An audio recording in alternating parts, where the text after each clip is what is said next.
Jennifer stretched her tired legs and flexed her fingers. 16 hours into her shift, and the maternity ward was still as unpredictable as ever. Maybe no one would be brought in. If the woman from the 5th room gives birth, then she could relax, filling out medical forms.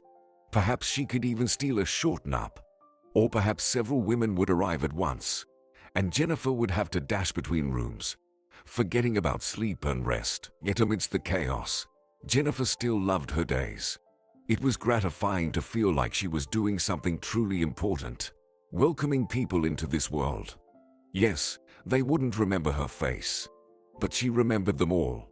Jennifer had overseen over 100 births, effortlessly recalling details about each child: the mother's name, the weight, the APGAR score at 1 and 5 minutes.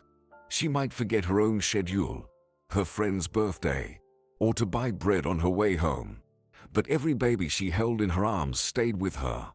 It was remarkable, perhaps, that her calling was to be a midwife, and why not?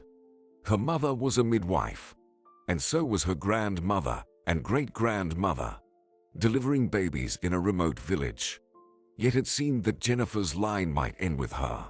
She wouldn't have a daughter who, after school, would decide to pursue medicine. Jennifer closed her eyes. She didn't want to dwell on the sadness. The weather was so nice, and Christmas was just around the corner. She would visit her mom, buy her favorite cake, and they would sit together in the kitchen, talking until late into the night. And for a moment, Jennifer would feel like a little girl again. It's a shame they don't get to see each other often. Both Jennifer and her mom have hectic schedules. Jennifer works a lot, has to pay off the mortgage, and Jennifer's mom teaches obstetrics and gynecology at the medical college. She quit her job at the maternity ward 3 years ago. Her health couldn't handle the responsibilities. Jennifer's heart just broke for her mom. She cried so much back then, saying goodbye to her beloved work. She herself dreaded the moment when she would have to leave medicine. She couldn't imagine herself anywhere else. Since early childhood, she knew what she would be. At 7, she attended her first delivery. Of course, it was a cat's delivery, under her mom's careful guidance. And Jennifer would always remember the feeling of wonder at the arrival of new life. Because there's nothing like it. It's like a door opening to another world, where you can see the invisible warm light that fills this world to the brim. Jennifer shook her head. Yeah, some silly thoughts are creeping into my head. Invisible light. Imagine that. She stretched, rubbed her lower back, and began to ponder. What could she do? Maybe paperwork. She's always scolded for not dedicating enough time and attention to it. William, the head of the department, often repeats, "Your work is evaluated based on paperwork. No one cares what the mother thinks. Can you calm her down? Get her in the right mindset. Ensure the delivery goes smoothly, without any complications, no tearing. No one will applaud how skillfully you untangled the umbilical cord from the baby's neck to prevent asphyxiation. Paperwork. That's what they check first." She got up from the couch, sat down at the table, and sadly looked at the stack of medical charts. Each one needed something written, something pasted, checked if everything was in place. She sighed and picked up the first chart. Maybe if she tried hard, she could finish them all today. If no one was brought in, of course, but relying on such luck wasn't wise. Jennifer, like many healthcare workers, was superstitious that if she geared up for a calm shift, something would inevitably happen. Jennifer, the door to the office opened, and Jennifer saw Phyllis, the orderly. Phyllis had been working in this maternity ward seemingly since its opening. Jennifer loved working with her during shifts. Phyllis was energetic beyond her years, skilled at calming frightened mothers-to-be, and carried out her work so seamlessly and proficiently that the department seemed to shine with cleanliness without her even being involved. "Yeah."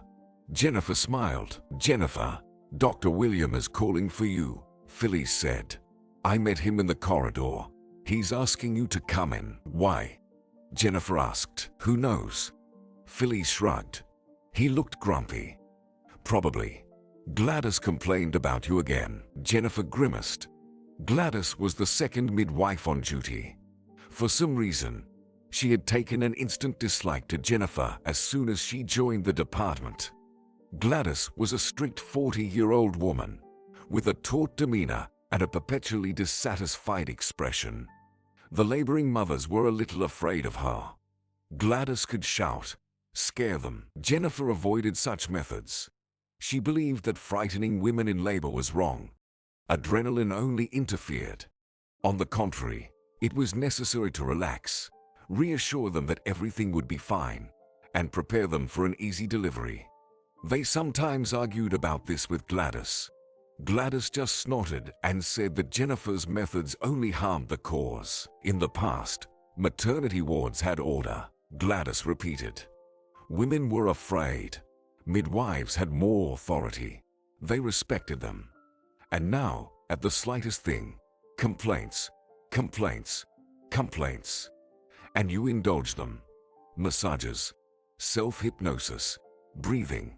Nobody needs all this. We're a maternity ward, not a spa salon. Jennifer quickly realized that arguing with Gladys was pointless. And now she just tried to avoid her. She even asked to have their shifts scheduled on different days.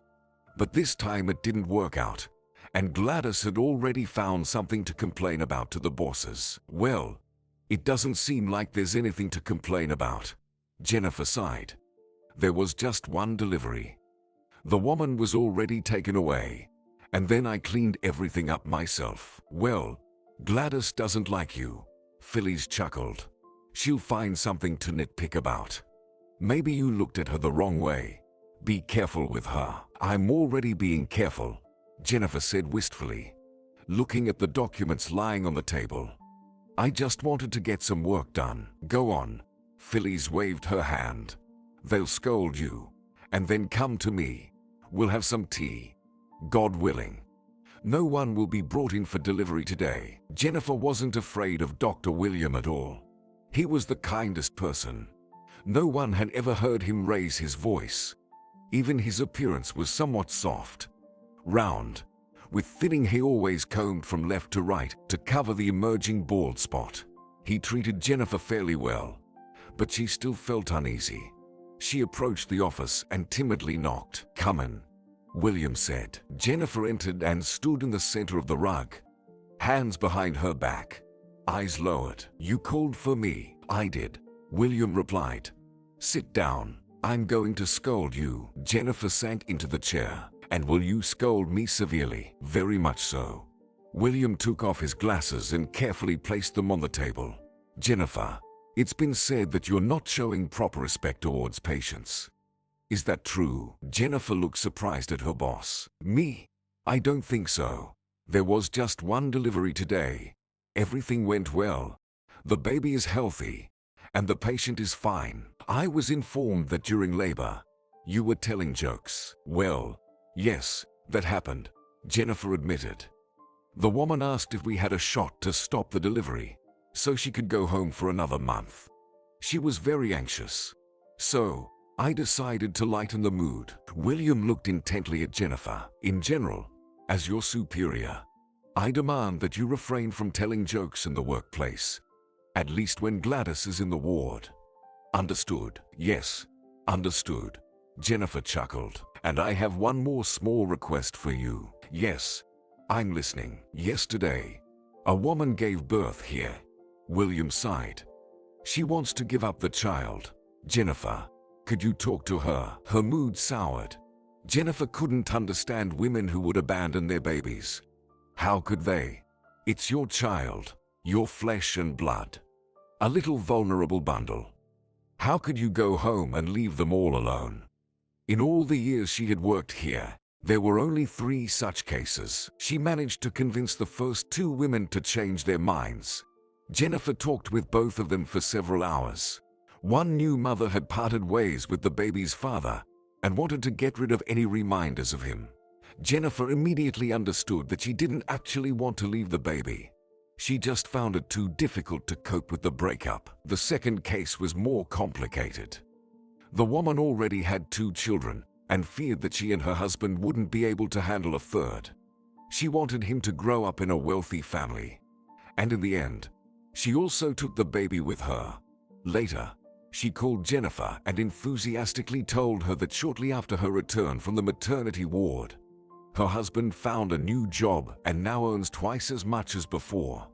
She thanked Jennifer for not allowing her to make this terrible mistake. But the third woman never came to take the baby. She was only 16. An early, unplanned pregnancy. Fortunately, her aunt took the boy in to raise him. You could say everything turned out well.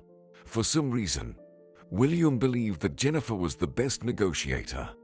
A diplomat capable of persuading a woman that abandoning her child was the worst choice she could make. If only he knew why Jennifer earnestly pleaded for the baby to be taken, and how painful it was for her to see abandoned children. Maybe in that case, he wouldn't have chosen her specifically. But Jennifer preferred not to discuss personal matters with her boss. She herself would like to forget that story. 5 years had passed already. It was time to let all wounds heal. Or were there wounds that were never meant to heal? Just a thought. Her daughter could have been 4 years old by now. Jennifer closed her eyes for a moment to hold back tears. Yes, I can talk to her, she said calmly. Thank you, Jennifer. William smiled. I've tried, but she doesn't even want to listen to me. Says she'll leave the baby here. It's decided. And the lady is wealthy, healthy.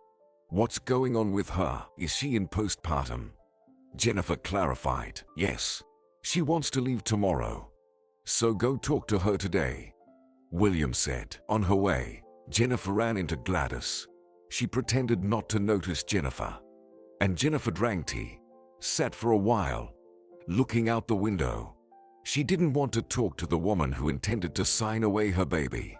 Lord, how difficult it was. Why do some give birth and abandon their children while others dream of a baby and can't conceive?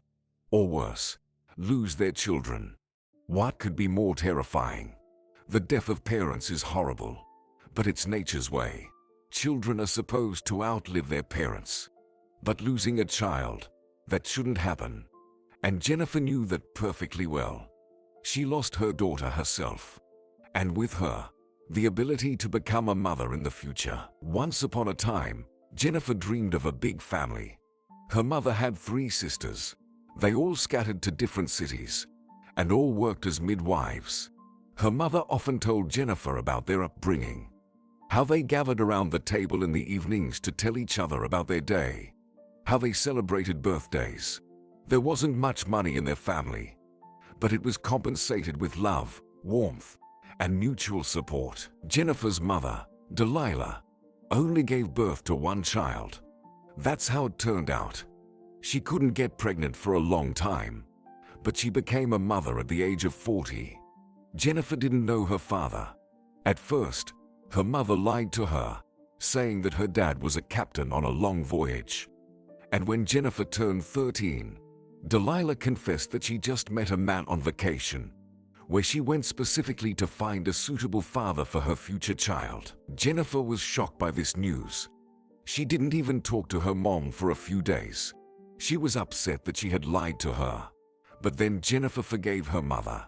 After all, she gave her life, and how she did it was her own business. Maybe there just weren't any other options. It was only with the years that Jennifer realized she was right. Delilah worked a lot. She simply didn't have time to meet men.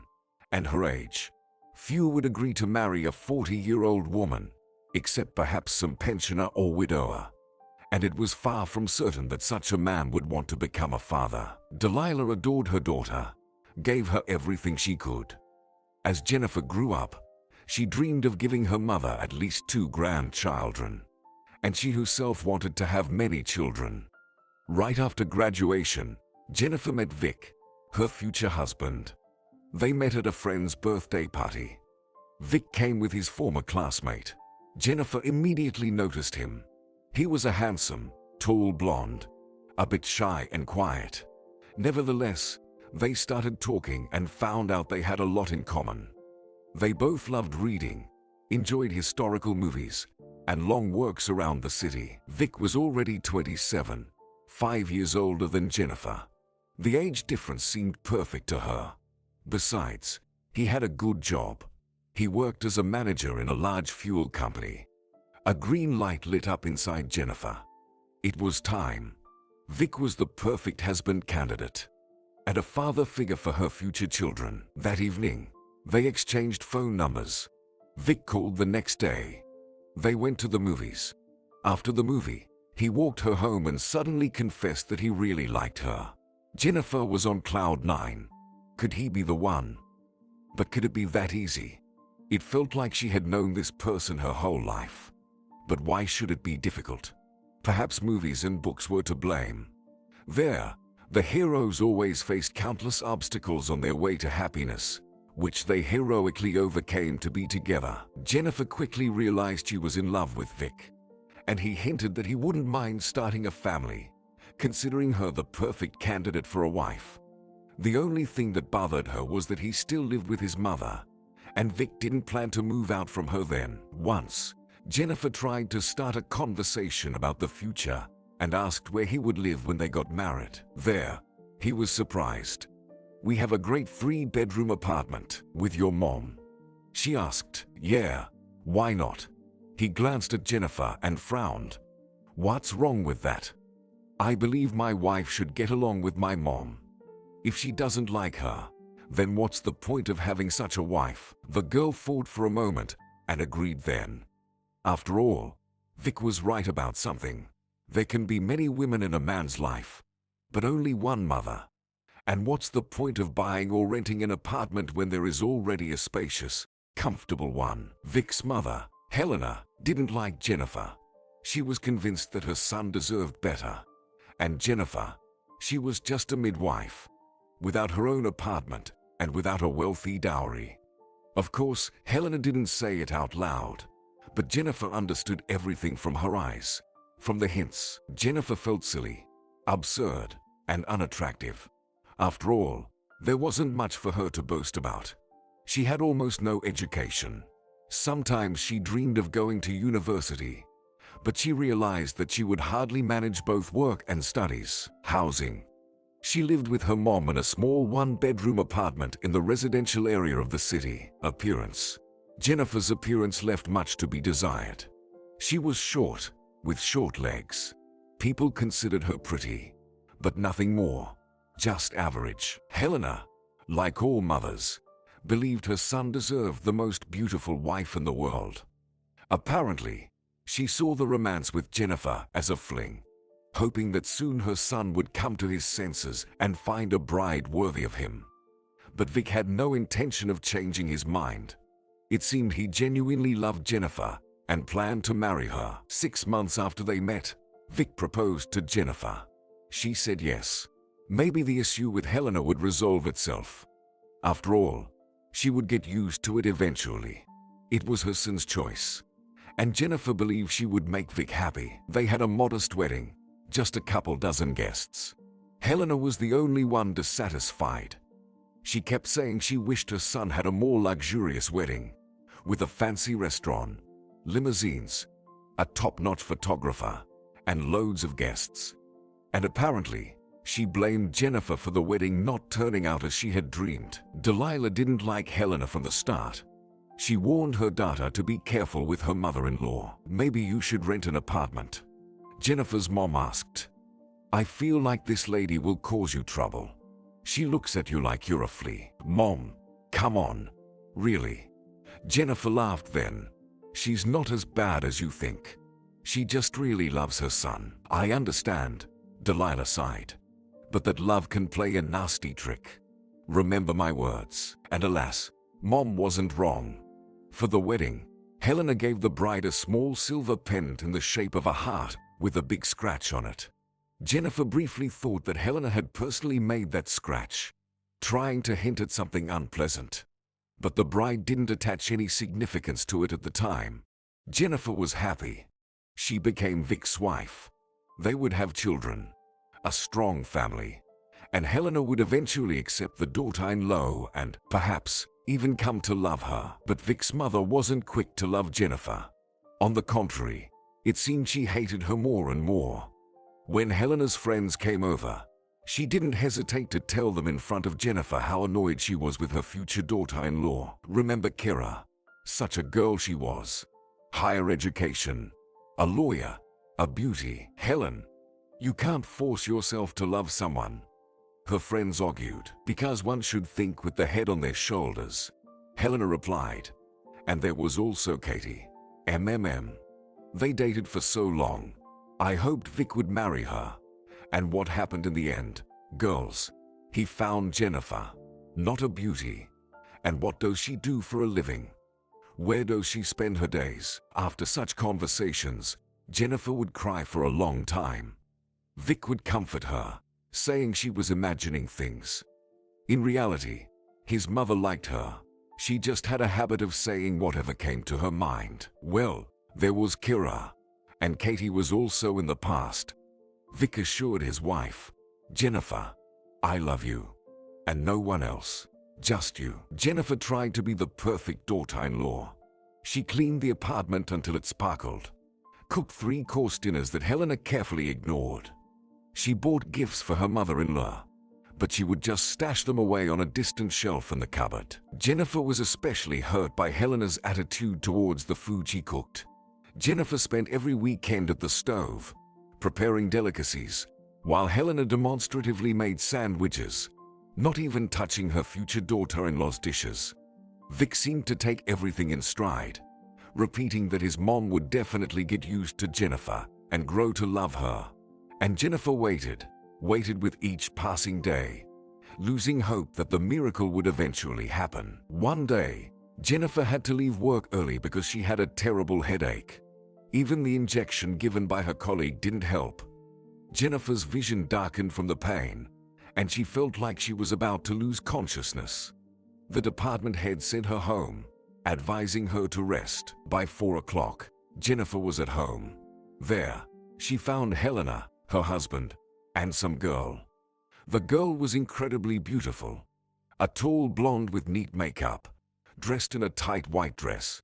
All 3 of them were sitting in the kitchen, drinking tea. Why are you home so early? Helena blurted out when Jennifer entered the kitchen. Well, I left early because of a headache, Jennifer grumbled. I invited Katie over. She's an old acquaintance of ours. Helena smiled. We wanted to have tea together. I missed her so much. And Vic missed her too, didn't you, dear? Vic, apparently unaware that something was wrong, nodded. Yes, we haven't seen each other in a while. Mom asked me to come home from work early, so here I am, he said. Understood, Jennifer sighed. If she hadn't had a headache, she might have taken the cup standing in front of Katie and thrown it against the wall. You go lie down, Jennifer. Her mother-in-law squinted. If your head hurts, why stand? Or maybe you got fired from your job. Helena laughed at her own joke. Katie chuckled too. Vic nodded. Yes, dear, go lie down. Maybe I can make you some tea. I can bring it to you, Vic offered. No, thanks. I'll just sleep, Jennifer replied. She collapsed onto the bed in the room and burst into tears. Didn't Vic understand what was going on? His mother just wanted to set him up with a more suitable girl. And Vic could have supported his wife. But no, he preferred Katie's company. And Katie was really something. Helena's feelings could even be understood. After such a beauty, her son brought home some midwife like Jennifer. Vic came in a couple of hours later, seeing Katie off to the bus stop. Jennifer, how are you? He sat down beside his wife, stroking her head. The young woman moved away from him and turned to face the wall. Well, Jennifer, what happened? Something at work. Vic, are you really that naive? She muttered. What's the matter? Please explain, he exclaimed. Jennifer wiped her wet eyes with her palm and looked at her husband. Do you often sit and have tea like this? No, Jennifer. Mom just called. But I couldn't refuse. He shrugged. And I haven't seen Katie in ages. Are you jealous? We broke up with her ages ago. Haven't even talked since then. Vic, who else did she invite? Jennifer asked. Well, once there was her friend's daughter. You don't know her. Her name's Natalie, Vic replied. Florence dropped by. Mom promised her some book. Jennifer sat up and looked her husband in the eye. Listen, Vic, your mother is trying to find you another wife. Don't you understand that? Oh, come on. Don't make things up. The man laughed. She's happy with everything. Why would she do that, Jennifer? Because your mother doesn't like me, she replied. And she'll keep doing this until we divorce. Vic paused for a moment. Oh, come on. That can't be. It can. Vic. Jennifer took his hand and looked at him plaintively. Let's move, please. Let's live together. Just the two of us. Are you serious? What about Mom being alone? Vic panicked. She always said we'd live together, even when I get married. She's completely alone, Jennifer. She raised me without a husband. I mean, without a father. She has no one else. Darling, I'm not suggesting we move to another country or another city. Jennifer patiently explained. We can live on the next street. But just the two of us, without her. You understand?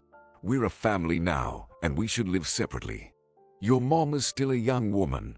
She can remarry and be happy again. Understand? I'll think about it. Vic replied, slightly offended. I didn't realize you disliked my mom so much, Jennifer. I don't dislike her, Jennifer lied. She just doesn't really understand or accept me. It'll take time. Vic, let's live separately. Just give it a try. Please, for me. Okay. 2 weeks later, the couple moved into a rental apartment. Of course, Helena threw a fit. She cried, demanded tranquilizers, and called an ambulance. Vic almost gave in to his mother, but Jennifer assured him that everything would be fine. Besides, they were going to live just 10 minutes away from Helena's house. Jennifer celebrated her victory. She felt much calmer now. No more Katie, Kara, or Natalie. And she wouldn't have to waste her nerves dealing with her perpetually dissatisfied mother-in-law. Soon Jennifer became pregnant. Apparently, the lack of stress played a role. She asked Vic not to tell his mother anything, but he couldn't resist. And when Jennifer was home alone, catching up on sleep after her shift, Helena came over. Vic had given her the key, so his mother entered without knocking or ringing. Jennifer woke up to someone shaking her shoulder. She screamed in surprise, nearly hitting her head against the unexpected guest. Careful. What are you doing? Exclaimed Helena. What are you doing here? Jennifer blurted out. You should warn before coming. Actually, this is my son's apartment, and I can come here whenever I want. You know. Helena sank into the chair and stared at Jennifer with disdain. My son gave me the key, so he doesn't mind me being here. Jennifer ran her hand through her tousled hair and said, but I live here too. You don't pay rent with your measly salary. Helena smirked. So don't object. Start earning at least as much as Vic does. Then we'll talk. Did you want something? Jennifer asked. She needed to calm down. She couldn't show that she was furious about her mother-in-law's visit. Otherwise, Helena would complain to Vic. Lately, Helena began feigning heart problems. She calls Vic in the evenings, and he heads to his mother's instead of going home from work. And he truly believed his mother was unwell. Jennifer examined her medical documents and realized that Helena's health was enviable. But when Jennifer suggested she undergo some tests, Helena vehemently refused. Of course, why would she risk receiving the scary diagnosis of perfectly healthy? That would strip Helena of any chance to manipulate her son. I wanted to talk about your pregnancy. My son told me you're expecting a baby. It was to be expected. The lower a woman's level of education, the more she desires to reproduce. Like a stray cat. Helena remarked dryly. Well, you'll soon have a grandchild. Jennifer nodded. Isn't that wonderful? Nothing good about it. Helena replied dryly. Who needs this child? Vic is still too young, and he should be thinking about his career, not diapers. Can you even imagine what it took for me to put him through university? He needs to work, to earn. But how will he work if he doesn't get enough sleep? Tell me, I'll take care of the baby myself. Jennifer promised. Vic won't have to get up at night. And I would advise you to consider an abortion, Helena said. Then you can give birth later. You're still young. Give Vic the chance to achieve everything he dreams of. Listen, don't talk nonsense. He doesn't object to the baby. We made this decision together. The young woman replied. He doesn't understand what he's getting himself into. Helena shook her head. His father, by the way, ran away from me when Vic was just 2 months old. He couldn't handle it. He realized he wasn't ready. Don't you think my son might do the same? Wait a minute, Helena. Let's be clear. Jennifer clenched her fists under the blanket. If Vic leaves, you'd be delighted. And if he stays, you'll have a grandchild. Crystal clear. The guest stood up and looked down at Jennifer. You want to tie him to your stomach permanently? We'll see how that goes. I'll definitely talk to my son, and he'll make the right decision. Hopefully, you'll finally start using your head and think with your brain, not with what you're used to. The woman left the room. When the door slammed shut behind Helena, Jennifer began pounding the pillow with a growl. This was insane. What would happen next? Would Helena try to forbid her from giving birth? And then what? Would she not even be allowed to breathe? Who did this woman think she was? Jennifer decided not to tell Vic about her mother-in-law's visit. But apparently, she must have disclosed everything herself, embellishing details that weren't true. Vic scolded his wife for being rude to his mother and almost kicking her out of the house. Jennifer tried to argue, but her husband sided with Helena, and then she suddenly realized that she would always be the third wheel in their family. There were 2 of them, mother and son, and she was the unnecessary element. And the baby would probably be just as superfluous. But Jennifer forcefully pushed this thought away. She needed to calmly carry the pregnancy and give birth to the baby. Vic couldn't possibly fail to understand that they were also his family, just like his mother. Soon Jennifer learned that she was expecting a girl. She was happy. She even came up with the name Daisy. This name seemed to her the most beautiful in the world. She talked to the little one, caressed belly, sang songs to her. But Vic seemed to distance himself from his wife. He stayed late at work, spent a lot of time with friends, and often came home drunk. And that worried Jennifer. He bought a car and often got behind the wheel after a couple of glasses of wine. Luckily, he drove slowly, so he never got into an accident. But Jennifer feared it was only a matter of time. Yet Vic didn't want to listen to her. I'm not losing control of myself, he grumbled. If I feel like I've had too much, I'll call a taxi. I'm not a little boy. I understand everything perfectly. Jennifer felt terribly alone. She didn't want to tell her mother about her family problems. Why bother her? Jennifer didn't have any friends. Vic seemed like a stranger to her. The young woman decided she would wait for her daughter. And then whatever happens, happens. Even if Vic decides to leave for Katie or Rita, Jennifer will accept the news calmly because she will have her little one, her continuation, her little copy, and her friend. The pregnancy was progressing well. Jennifer experienced some morning sickness, but it quickly passed. She was full of energy and vitality. She set up a little corner for her daughter, bought a dresser and a crib. Often after work, she would visit baby stores and admire the tiny clothes and little hats, imagining how she would dress her daughter in those adorable outfits. And then came the event that divided Jennifer's life into before and after. Helena invited her friend to a Jubilee celebration. Vic and Jennifer were also on the guest list. Jennifer didn't want to go. She would have preferred to stay at home, read something, or watch a movie. But her husband insisted that Jennifer come with him. She agreed. She was already in her 7th month and couldn't fit into any dress, so she had to buy a new one, a blue one with a high waist and puffy sleeves. Jennifer didn't like herself in this dress. She felt like a stranded whale on the shore.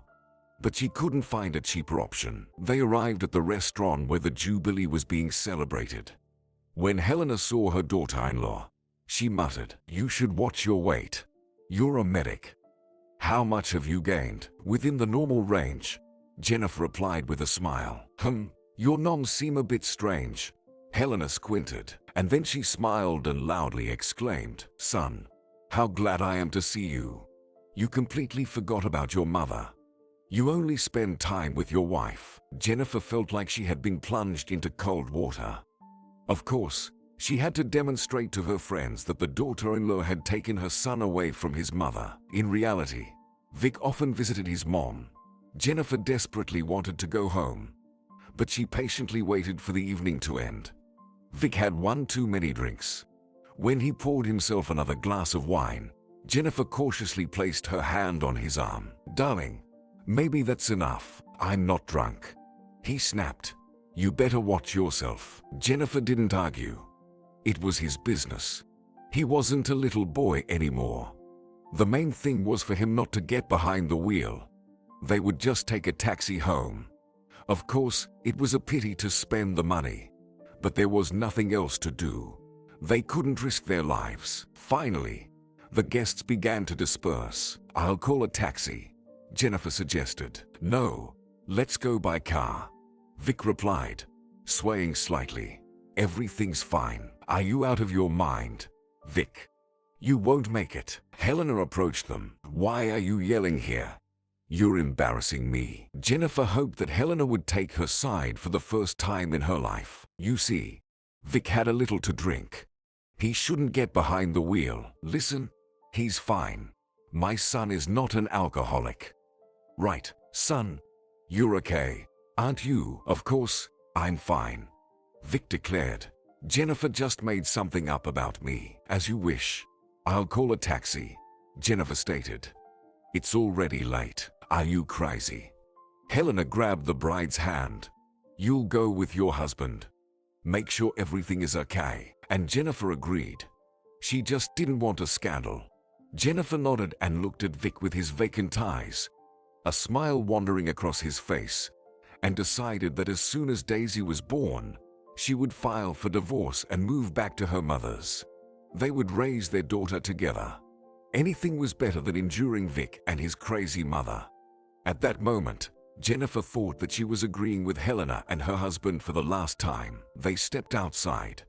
The fog had completely cleared, and the golden moon and radiant stars shone brightly in the blue evening sky.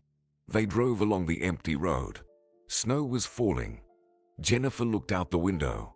Vic hummed something to himself. The radio was playing. Songs followed one another. A woman softly sang about the banks of a river and lost love.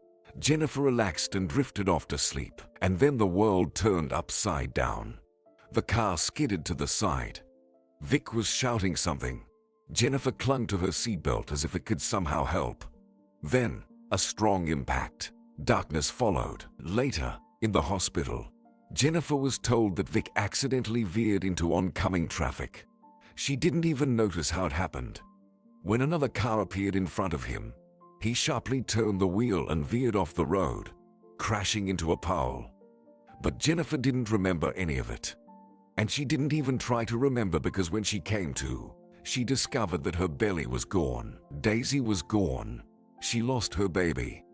Helena came to the hospital, yelling at her for not watching the road, even though Vic was driving. "You don't understand that my son could have died because of you."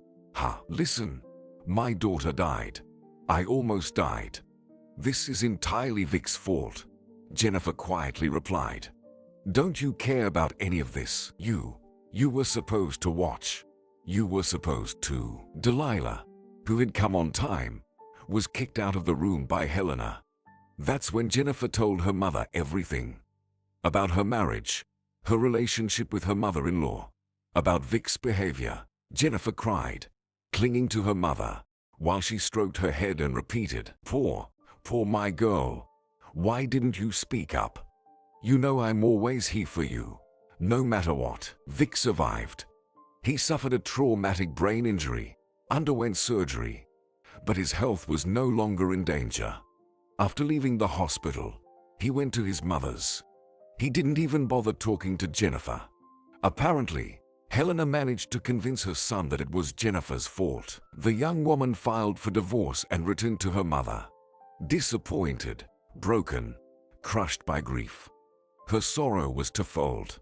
No, she wasn't upset about the divorce, but she lost her daughter, whom she had already come to love with all her heart. And the doctors also told Jennifer that she would never have children again. Well, calm down. You can always adopt a child. The doctor comforted her. You will be a wonderful mother. And Jennifer nodded apathetically. There was only one thought in her mind. No, she would never have children again. No adoption. Jennifer would never be able to love anyone as she would have loved her own daughter. It took Jennifer almost a year to pull herself together, but she managed to do it. She took control of her life, focused on her health.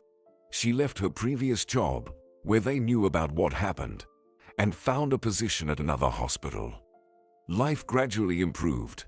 Jennifer even took out a mortgage for a small apartment. It was tiny, but it was hers. She enjoyed living with her mother, but still, the young woman came to love the solitude. It was calmer that way, and she also promised herself that there would be no more men in her life. Vic once seemed perfect to her. And how did it all end? With a broken heart. Disappointment. No, it's better this way. Alone. Jennifer didn't want to take any more risks. It seemed like she had almost forgotten what happened. Nightmares no longer haunted her. Jennifer stopped thinking about what her daughter would be like now after a few years. But every time someone at the maternity ward wanted to give up their baby, the old pain returned to her. Not as strong as before, but still very painful. Jennifer made her way to the postnatal ward. The woman who planned to give up her baby was named Penelope. She had just turned 36. Jennifer had managed to read her chart and knew the reason for the refusal. The baby was born with a cleft lip. Most likely, that's the reason. Did Penelope not understand that this condition can be treated now? Just a simple operation, and no one would even notice a scar on the girl's face. Jennifer went up to the postnatal ward and asked where Penelope was lying. The nurse on duty wrinkled her nose. "Oh, that one," she said. "She's a handful. Everything's not to her liking. She doesn't like the food, thinks we're not giving her injections right, threatens to write a complaint." Well, it seemed like Jennifer was in for a tough conversation. "So, what do you need her for?" the nurse asked. "Oh, I need to discuss something," Jennifer replied. "The fact that she doesn't want to keep the girl." The nurse shook her head. "You won't convince her. She's made up her mind. We tried talking to her and explaining about the operation, that they'll put in 2 stitches, and that's it. But she hasn't changed her decision." "But what if I can still persuade her? After all, it's very sad for the child," Jennifer insisted. "The most annoying thing. You know what?" The nurse lowered her voice. "She's well off. Some business lady. She has a beauty salon, I think, in the city center. She told that to our doctor. And why did she decide to give up the baby? Can't afford it, huh?" "I'll still try to talk to her," Jennifer replied. "Which room?" Penelope was in a separate room, number 10. Jennifer timidly knocked on the door. "Come in," Penelope allowed. Jennifer nervously adjusted her robe, smoothed her hair, and entered the room. The woman was sitting on the bed reading a book. She was dressed nicely. You wouldn't think she had given birth yesterday. A silky thin robe, home slippers with a low heel peeking from underneath the bed. Her gorgeous hair cascaded in waves over her shoulders. Penelope looked significantly younger than her age. 25, maybe 30. No older. "What brings you here?" Penelope asked briskly. "Hello, I'm here about your decision," Jennifer said. "Can we talk about your daughter?" Penelope: "No, we can't. This matter is closed. I don't want to discuss it. The decision has been made. If you have nothing else for me, I ask you to leave me alone," Penelope replied. "Penelope." "But still," Jennifer began, "there must be a reason. As far as I understand, the financial side of the matter doesn't matter in your case, right? Maybe problems with the baby's father or that's none of your business," Penelope said. "If you don't leave, I'll file a complaint against you, Penelope. I'm not afraid of that. Jennifer shrugged. Just maybe the problem can be solved. And I can help you, Penelope. You can't, the patient said in a frosty tone. But, no but. I don't need a sick child. And that's final. Even if the operation is done, everyone will find out. And they'll gossip behind my back. Besides, I've read that there can be other problems. Heart, kidneys, lungs. I don't plan to spend my life on a disabled child. There are plenty of pitying people in the world with nothing better to do. I'm sure they'll gladly do it for me. Understand, but still, it's cruel. Jennifer burst out. The girl is not to blame. Penelope raised her hands in the air, as if erecting an invisible barrier between herself and her interlocutor. All right. Listen, leave me alone. I've made up my mind. I should have had an abortion. But your colleagues didn't tell me anything about the pathology. But it's not visible, Jennifer whispered. Just one operation. You're getting on my nerves, young lady. Either you leave the room, or I'll call the police. Penelope said. Understand, I don't need this child. I'm telling you for the last time. You can tell me I won't have any more children due to my age. You can tell me about the operation. But I don't care. Do what you want. In the corridor, Jennifer was on the verge of tears. She stood there, staring at the wall, her gaze unfocused. How could this be? No, it didn't make sense to her. Just yesterday, this woman was pregnant, caressing her belly, probably singing songs to her unborn child, just like Jennifer. And now she's ready to just abandon the baby. Although, Penelope must not be one of those women who caress their pregnant bellies. A nurse approached from the station. Well, how did it go? She asked. She doesn't want to take the baby girl. I don't understand, Jennifer replied. The girl is so sweet, sighed the nurse. Do you want to see her? Jennifer wanted to refuse. It was unbearable to look at abandoned children. It hurt too much to know what awaited them ahead. It would be good if she were adopted or if relatives were found to take her in. But what if not? An orphanage. The lack of love and affection. Okay, let's go. Jennifer nodded. Jennifer immediately knew who they had come to. It was as if an invisible light shone over the tiny crib. She approached the baby girl. She froze. The cleft lip didn't mar the child at all. The girl slept peacefully, one little fist peeking out of the blankets. Jennifer touched it with her finger. It was like an electric shock. This was her daughter, her little girl.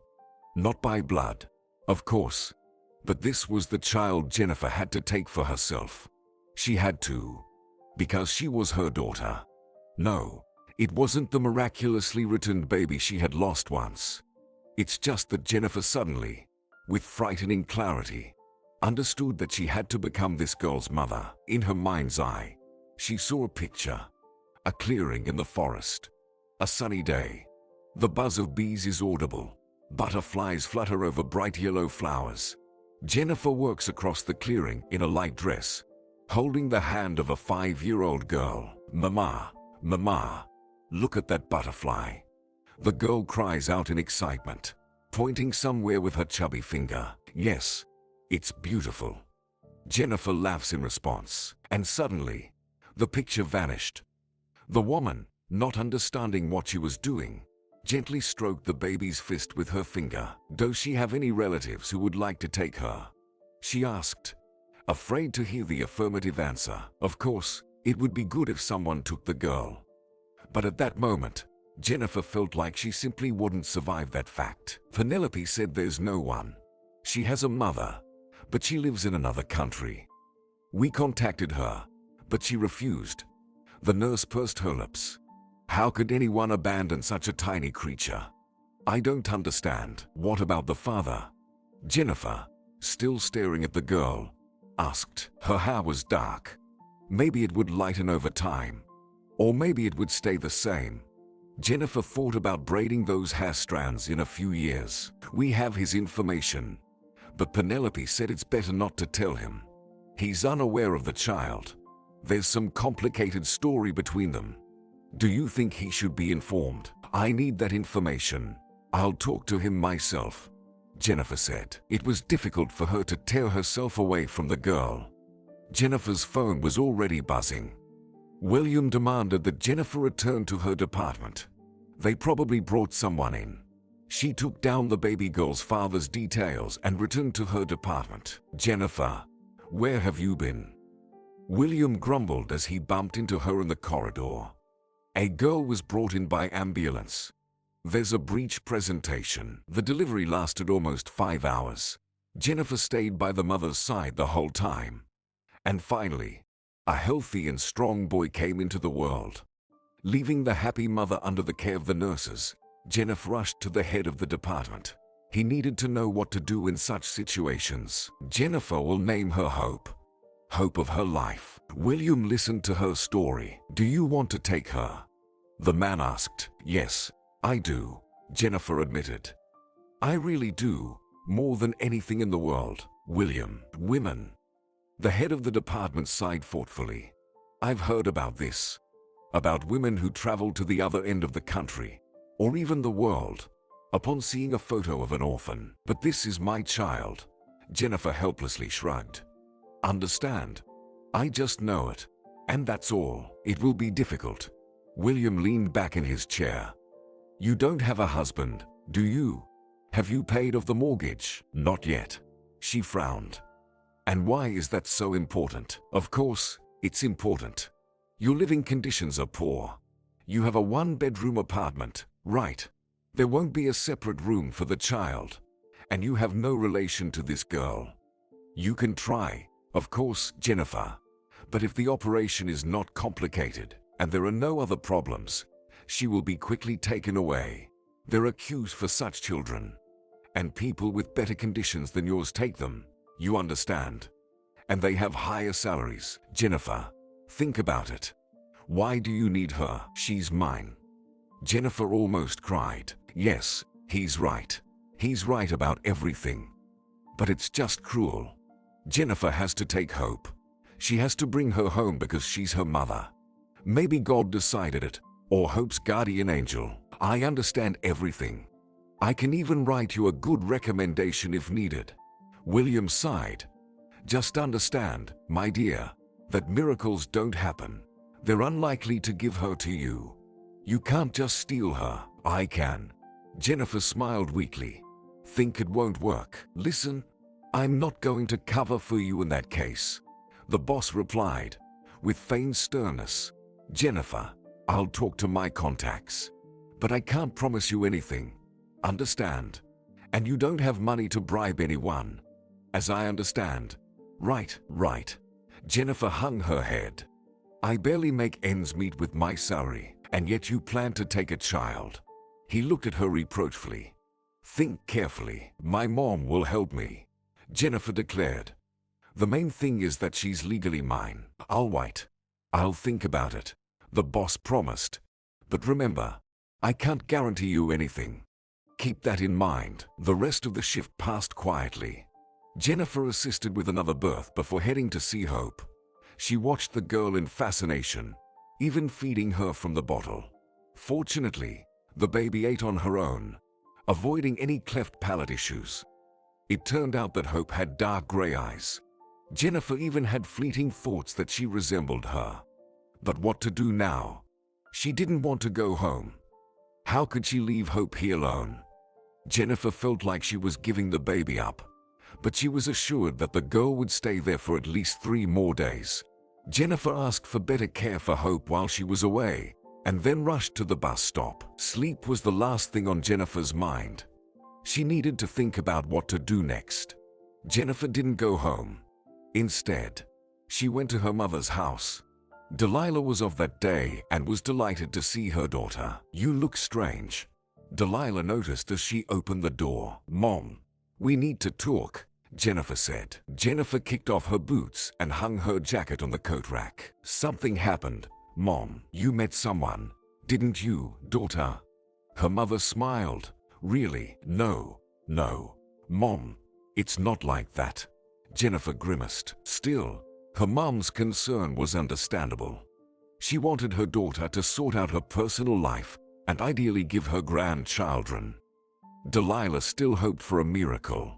There are stories where women with infertility give birth to healthy children. Prayers, true love, just chance. So, Jennifer, you're scaring me. You're shaking. Her mother said, Mom, pour us some tea, please. I'll tell you everything now, Jennifer promised. In the kitchen, Jennifer told her mother about Hope, about Penelope, and her desire to adopt the girl. My, you're something else. Delilah sighed. Though I understand you perfectly, my dear, I've had such moments too. Daughter, you look at a child who's been abandoned, and you just want to scoop them up and take them to your den. Why didn't you do it? Jennifer asked her mother. I didn't have enough money. No husband. Then you were born. Where would I put a second child? Sometimes, I still regret it. Especially one boy who stuck with me. He was born with Down syndrome. His parents immediately gave up on him. I liked him so much. Such a darling. And what happened to him? Everything turned out well. He went to a good family. Delilah shrugged. I couldn't have given him what his second mother did. But this Hope, she's definitely mine. Jennifer held the cup of hot tea between her palms. Mom, I have to figure something out. What about the girl's father? Delilah asked. He knows nothing about her, Jennifer replied. All I have is his phone number, workplace, and name, Malcolm Simpson. That's it. So what? We had a case once. Her mother tapped her nails on the table. But I don't know if it'll work for you. What case? Jennifer suddenly became intrigued. A midwife delivered a baby. The child was healthy. A boy. But the mother wrote a refusal. We tried to talk to her, but she was adamant, saying she needed him, and that's it. Then it turned out she had the child with a man she wanted to marry, but he didn't want to marry her. She was a complicated, hysterical woman. She got pregnant on purpose. Our midwife, Hillary, wanted to take the baby. She contacted the father, and he gave the baby to her. No, that's not how it works. Delilah smiled. They couldn't do that. So, they got married. A fake marriage. He took the baby. They made Hillary the legal mother. That was it. 6 months later, they divorced, and the child stayed with her. They even made a prenuptial agreement so she couldn't claim his apartment in case of a divorce. The man turned out to be good. He helped his son later. They're still friends. And that boy is probably 18 or 20 now. I don't remember. So, I have to marry this Malcolm Simpson, right? Jennifer asked. Nonsense. Don't listen to me. Delilah waved her hands. No one will agree to that. I don't know how Hillary convinced the father back then. Maybe this Malcolm is already married. And Penelope, maybe she's his mistress. You don't know what's going on there, but I can try. Jennifer beamed. Maybe it'll work out. Don't lose your mind. I shouldn't have told you that story. Forget about the child. Delilah replied sternly. Your hormones are just playing tricks on you. Maternal instinct. And what you went through back then is affecting you. Mom, listen. Penelope refused the baby. That means they'll take her to the orphanage soon, Jennifer replied. Jennifer, this is my maternal advice to you. Delilah sighed. Forget about that girl and live your life peacefully. However, Jennifer decided not to follow the advice. When she returned home, she tried to find Malcolm, Hope's father, on social media. She succeeded quickly, though there was hardly any information on his page. Just a photo of a handsome guy around 30, dressed in a white shirt and jeans. His profession was listed as a fitness center trainer. Jennifer smiled. She just needed to take the first step. For some reason, she was confident that everything would work out as she needed. Fate would come to her aid, if only to compensate for what happened in the past. Now everything would be different. Everything would work out. With this thought, Jennifer went to sleep. The woman woke up early, at 6 a.m. She called the ward to make sure everything was okay with Hope. Then she talked to William. Sorry, William, have you come up with anything about the girl? Hello, Jennifer. I've talked to a few people, he said. They say you can try to adopt her, but your chances are slim. Most likely, the baby will be taken into a full family. Thank you, she sighed. It's a pity. Forget about her, William advised. Jennifer, there's no need to torture yourself. I understand you're emotional, but still, Jennifer felt hurt. It seemed like everyone had conspired against her. Why couldn't anyone just wish her luck? Everyone was discouraging her, as if she had some malicious intent. But Jennifer only wanted to bring her child home. It was simple and obvious. Or had she truly lost her mind? Jennifer couldn't rule out that possibility either. Hope's father worked at a fitness center half an hour's drive from Jennifer's home. Jennifer began to get ready. She needed to dress decently so that he wouldn't think she was crazy. Jennifer took a shower, put on her best sweater, a gift from her mom, chose dark blue straight jeans, and tied her hair into a neat bun. It looked all right. She certainly didn't resemble a city mad woman. It's a pity Jennifer didn't know how to do fancy makeup. This thought amused her. Of course, makeup would immediately convince Malcolm that he had to marry her and acknowledge her child. It couldn't be any other way. Jennifer quickly made her way to the fitness center called Olympia, one of the most expensive ones. Only affluent people could afford to go to Olympia. This complicated matters.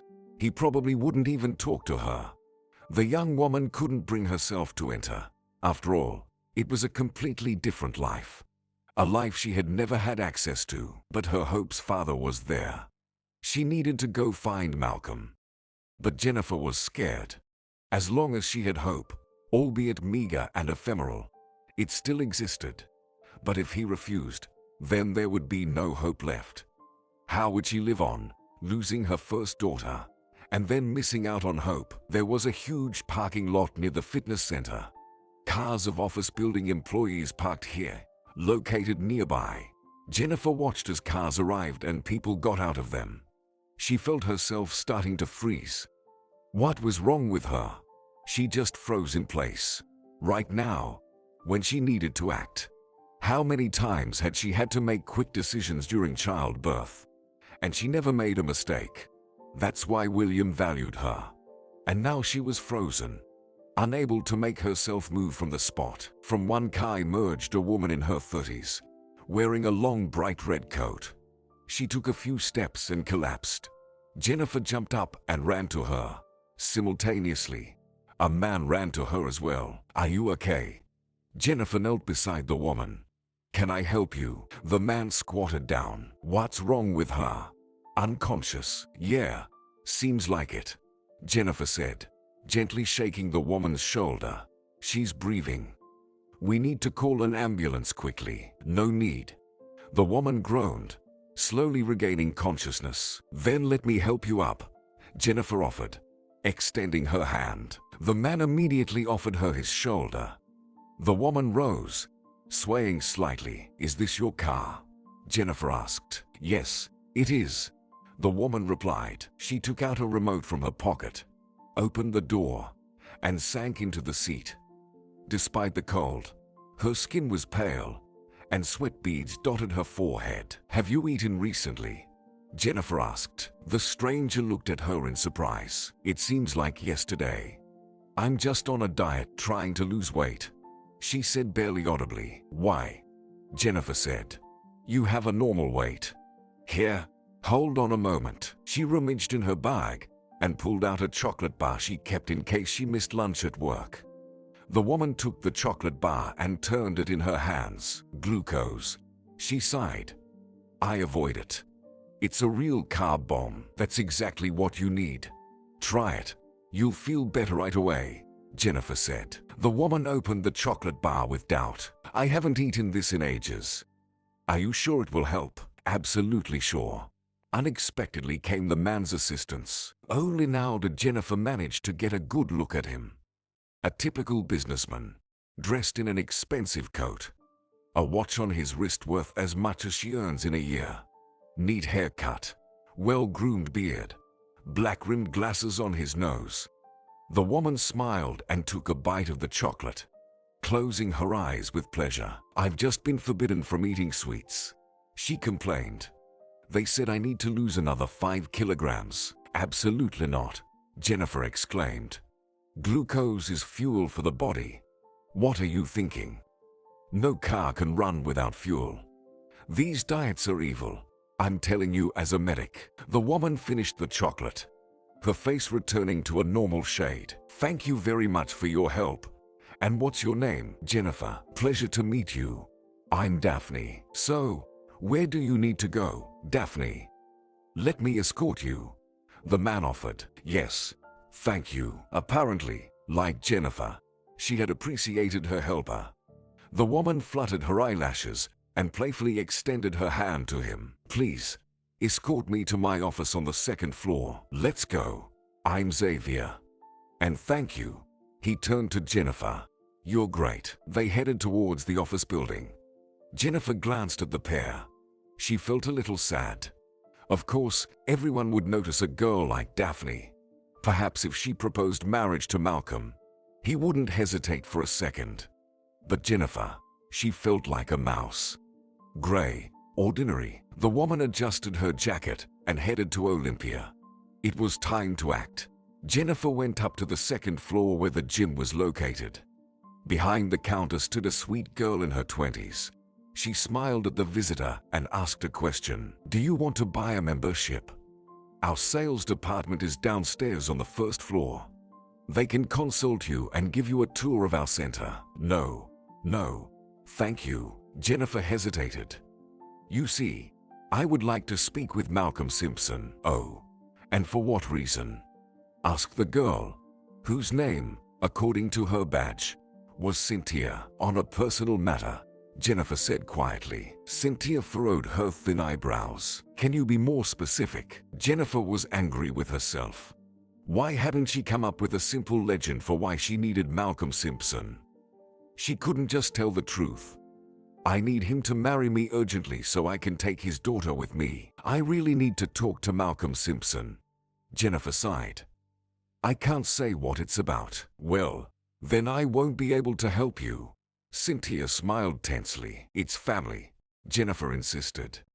"I'm his relative." "And which side?" The girl became wary. "A cousin," the visitor lied. "We just had a family tragedy. Our grandmother passed away, and I came to tell him about it." Why didn't you call? And indeed, why not? It's quite simple. Jennifer decided that a conversation over the phone was unlikely to work. Most likely, Malcolm would just hang up as soon as he heard her explanations. "Please understand, I really am his cousin," Jennifer pleaded. "We just didn't talk much. And Cynthia, what's going on?" Behind Jennifer, a pleasant male voice sounded. She turned around and saw Xavier, the same man from the parking lot. "Hello." Cynthia smiled widely, her eyes lighting up. "So, the young lady he wants to see our trainer for personal matters. She says she's his cousin. And the cousin needs to be let through," Xavier ordered. Cynthia, "Got it. Yes. Okay." The girl nodded. "I'm sorry, but you understand that." "I understand," Xavier replied seriously. "Let's go. Family matters usually require immediate attention." Xavier strode purposefully down the corridor. On one side was a plain wall. On the other, a transparent one. Behind the transparent wall were the gym equipment, where sweaty people worked out. Loud music blared. Jennifer thought that such rhythmic music helped distract from the physical pain that the fitness center visitors must be experiencing. Otherwise, it would be simply unbearable. "Do you know what your brother looks like?" Xavier asked. "Yes, of course." Jennifer looked around for Malcolm. "There he is." "Good," Xavier smiled. "Glad to help." He tilted his head slightly and headed towards the men's changing room. Leaving her alone, Jennifer froze, looking at Malcolm. Tall, handsome, athletic, dressed in a bright t-shirt. Every girl's dream. It makes her wonder what he saw in Penelope. Well, maybe he has nothing to do with her at all. But there was no choice. Jennifer entered the hall and approached Malcolm. He stood near some machine, nodding thoughtfully to the music. "Malcolm?" Jennifer asked timidly. The trainer looked at her with surprise. "Yes, that's me," he replied in a velvety voice. "Do we know each other?" "Not yet," Jennifer replied. "We need to talk." He squinted in response. "About what?" She took a deep breath, then exhaled and blurted out, "About Penelope and your child." "About what child?" He furrowed his brows. "Did she send you to me?" "No one sent me. I came on my own," Jennifer squeaked. "You see, Penelope recently had a baby, and you're listed as the father. Well, I'm very happy for her. But we discussed everything beforehand." Malcolm's eyes darted nervously. She promised not to claim child support. Jennifer felt relieved.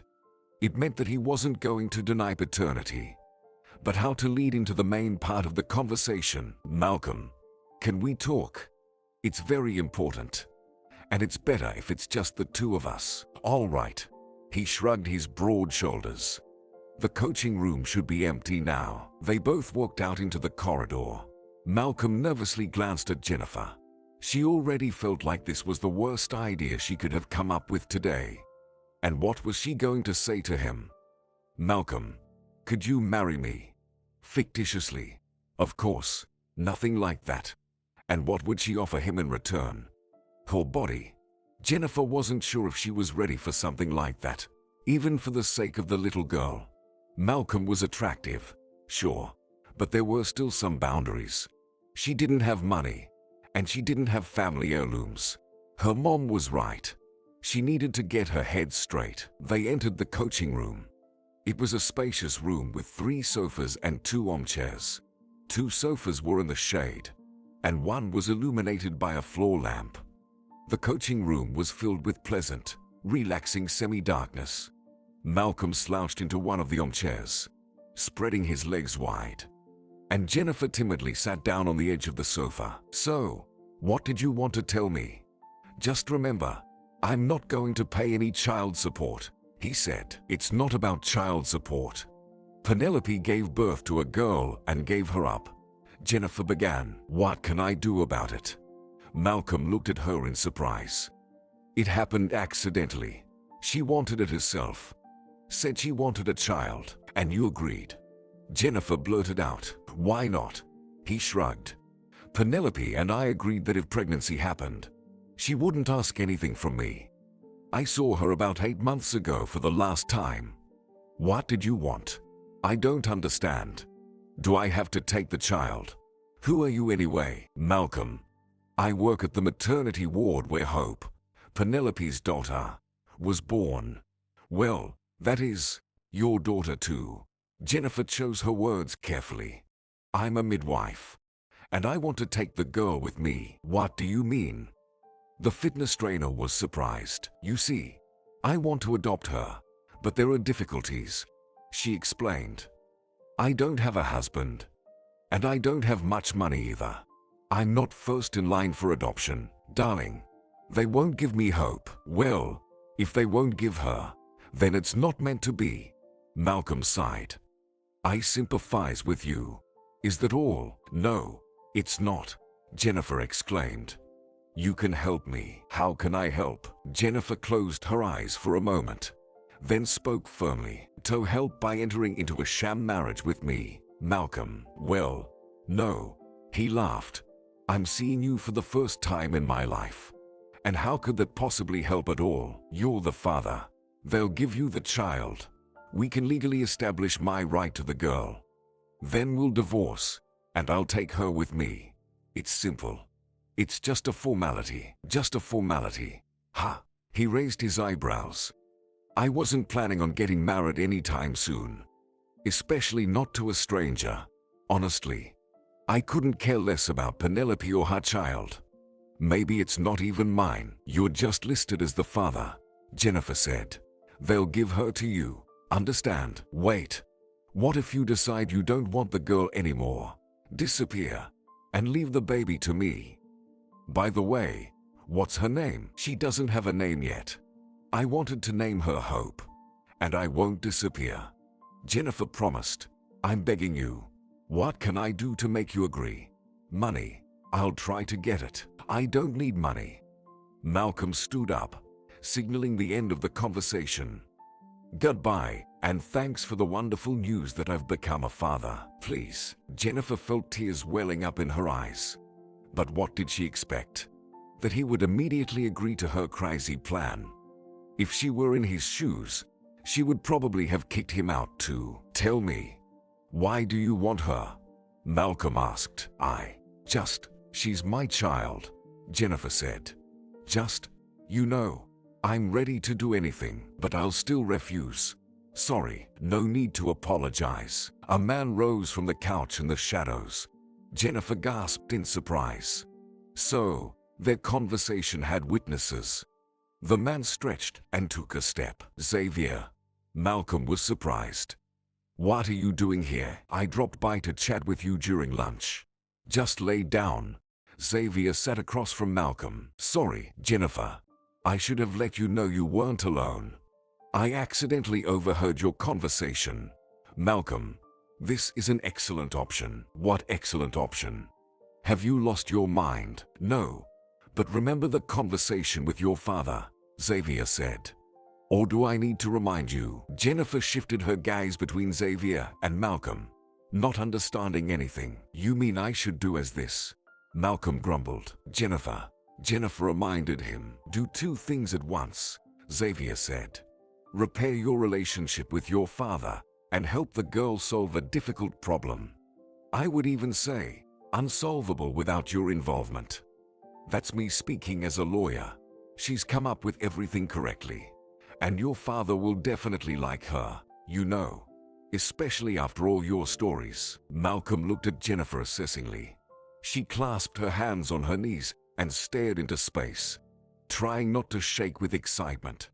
Jennifer didn't understand what was happening, but she knew that her fate was being decided now, and not just hers, but also the fate of the girl with whom she would one day walk to a sun-drenched meadow to watch butterflies and dragonflies. Well, maybe you're right, Malcolm sighed. Jennifer looked at him in surprise. Was this some kind of joke? And what was Xavier doing here anyway? Yeah, I'm right. As always, Xavier smirked. On my end, I'll do everything to get your father to forgive you. Agreed, Xavier. Just to make sure she can't take anything. Well, property and all that, Malcolm said. All right, miss, what's your name? Jennifer. Well then, all right, Jennifer. I'll call you tomorrow. Goodbye. He stood up and left the room, not looking back, leaving the guest alone with Xavier. How? Jennifer blurted out. Just like that. Xavier turned to her and gave her a gentle smile. Cousin, sorry. I had to lie. Jennifer blushed. I really needed to talk to him. When I saw that girl, his daughter, I knew I had to take her. Xavier looked thoughtfully past Jennifer. Yeah, I understand. Shall I escort you? I wanted to talk to Malcolm, but it seems the conversation is over. He needs to recover from such news. From your proposal. I'm sorry. I didn't know what else to do, Jennifer said. Xavier looked so calm and confident. But who was he? Let's go. He stood up and offered her his hand. I can take you home. I've already sorted things out at the office, and we can talk on the way. Looks like we're future relatives. Trust me, my brother will do whatever I tell him. Brother? Yeah, brother. We're two sons. The older one was smart. The younger one was a fool. Xavier shook his head. Long story. I don't think you need the details. He gallantly held the door open, letting Jennifer go ahead. The young woman stepped out of the room, almost stumbling over the threshold. Together, they left the sports center. Jennifer felt like sinking into the ground, but at the same time, she rejoiced. Could her plan really work? Just a little more, and she would become Hope's mom. I wonder why Xavier decided to help her. Where are you headed? He asked, looking at Jennifer. I live nearby. I can work, she replied. Jennifer didn't want to be near this person. She wanted to go back home, calm down a bit, and then go to the maternity hospital to see Hope again. Suddenly, Jennifer realized how much she missed the little girl. "I think we need to discuss something," Xavier stated. "After all, it won't be long before we have family." "All right," Jennifer nodded. "I understand how all this must look from your perspective. Truly, I do. I believe you understand correctly. It looks like absolute madness. And I need to make sure you don't have any secret plans concerning Malcolm and our family. Understand? My colleagues and I will check the information about you and your past life." "What?" Jennifer was taken aback. Yes. Her interlocutor replied calmly. "I'll need your passport. I think that would be fair. Maybe you're a fraudster." "Ha, I'm a midwife," Jennifer exclaimed. "Well, dear midwife, people sometimes combine several professions," Xavier shrugged. "Don't be offended by me. I worry about my brother. It's a family thing that I have to deal with his problems. And I don't want you to become a new problem." Jennifer thought for a moment, then nodded. "Yes, you're right. Just a moment." She opened her bag and began searching for her passport. "Not now, Jennifer. Perhaps we could sit somewhere. Have some coffee." "Talk," he suggested. "But I see your determination indicates you're serious. And I like that. Apparently, you really have nothing to hide." "Of course not," she confirmed. "My most serious offense is jaywalking." "Oh, I can forgive that. Let's go. There's a nice cafe nearby." 10 minutes later, they were sitting in a cafe on the ground floor of the business center. Jennifer didn't order anything. She had no appetite. "So, Jennifer, you want a child," Xavier began. "But no one will just give it to you. They'll give it to the father. And you've come up with this plan to get the child. Am I understanding you correctly?" "Yes, that's right." She nodded. "Lord, they were discussing some sort of joint project, or preparing to sign a business contract. Nothing stranger had ever happened in her life before." "Well, I'll need something from you." Xavier looked pensive. "I think you're the perfect candidate. But do you know how to lie?" "Of course I do," Jennifer assured him. "Everyone does." Xavier laughed in response. "No, not everyone. You know what's key to a successful lie? I've realized it over the years as a lawyer." "And what's that?" "Good memory and a vivid imagination. If you lack memory, you'll forget some details and get caught. And imagination is necessary to simulate the situation within yourself. Live it as if it were real. I hope you, Jennifer, can manage." "All right. What do you need from me?" the woman asked. She suddenly felt uneasy. What had she gotten herself into? What kind of lies was her interlocutor talking about? "Jennifer, understand, this is a very long story," Xavier sighed. "We have a complicated family. Very complicated. And you can help Malcolm and me with something related to our father. I won't engage in anything criminal. I'm warning you now," Jennifer burst out. "If you need me to smuggle jewels across the border or steal something, then I'm definitely not your person." "Jennifer, you read too many detective novels." Xavier wrinkled his nose. "No, of course not. I'm not going to ask you for anything like that. The thing is, Malcolm disappointed our father, and you can help him repair his relationship with Dad. But the marriage will be fake. So why introduce me to the family? I'm not insisting that you consummate your marriage with Malcolm, Jennifer. That's definitely not necessary. And I wouldn't advise Malcolm. He's so fickle. But you, it seems to me, need something else, something more down to earth. But you'll definitely appeal to our father. I can assure you of that. Especially with a child. We'll come up with a story to present to Dad. And he'll be happy to hear that his younger and favorite son has come to his senses. Understand?" "But why? Malcolm and I are going to divorce anyway," Jennifer exclaimed, surprised. "How long is all of this supposed to last?" "Not long," Xavier frowned. "But let's talk about that later. Do you know who our father is?" "Honestly, I have no idea," Jennifer admitted. "I only learned the name of Hope's father from the documents. That's all. I haven't tried to find out anything else. Oh, what naivety. Xavier laughed. You're either very foolish or very determined. And it seems you really need that poor baby for some reason. I need her, Jennifer said quietly. I need her very much. Well, never mind. Jennifer mentally scolded herself. She almost started telling a stranger how she once lost her daughter. Just tearful details were missing.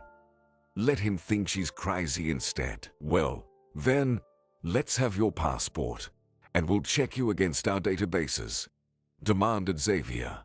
Here, take my business card, and also write down your phone number. Jennifer jotted down her phone number on a napkin and took the business card. Xavier Simpson, lawyer, corporate attorney. Everything seemed so serious. Xavier was holding her passport, examining it with such scrutiny, as if he doubted the value of a diamond placed before him. Are you divorced? He asked. Yes. The woman frowned. For a long time. Couldn't get along. No, we couldn't. She shook her head, brushing away unpleasant memories. It happens. But is that important, Xavier? Well, father won't approve, of course. We'll have to come up with something. All right, I've said all I wanted. Can I go then? Yes, go ahead. I'll finish my coffee. The man nodded. Jennifer left the cafe, trying not to quicken her pace. Although she wanted to run away from this madness she was immersing herself in. Although, if she had to sell her soul for hope's sake, she would do it without hesitation. Jennifer stopped by the maternity hospital to visit the baby. It was hard to tear herself away and go home. Saying goodbye to the little girl was tough. Why couldn't she just take her away? Why did they come up with so many silly rules? Penelope was already getting ready to go home. That's what the nurse told Jennifer. She had never been to her daughter, nor was she interested in the operation. Xavier called Jennifer at 10 in the evening. Hello, Jennifer. You're clean, the man said with satisfaction. So, I'm ready to fulfill your request. But you'll have to fulfill mine too. And Malcolm, he won't object. I already told you, Malcolm will do as I say. He replied. He understands it's for his own good. Can we talk tomorrow? Yes, we can. I have the day off, Jennifer said. Great, I'll come over. Expect me at 8 in the morning. Jennifer was surprised. In the evening, Xavier replied. Jennifer wouldn't argue. It seemed like her fate now depended on this man. Before bed, Jennifer looked at the photo of the baby she took on her phone. Hold on. Just a little longer. Hope. Soon we'll be together.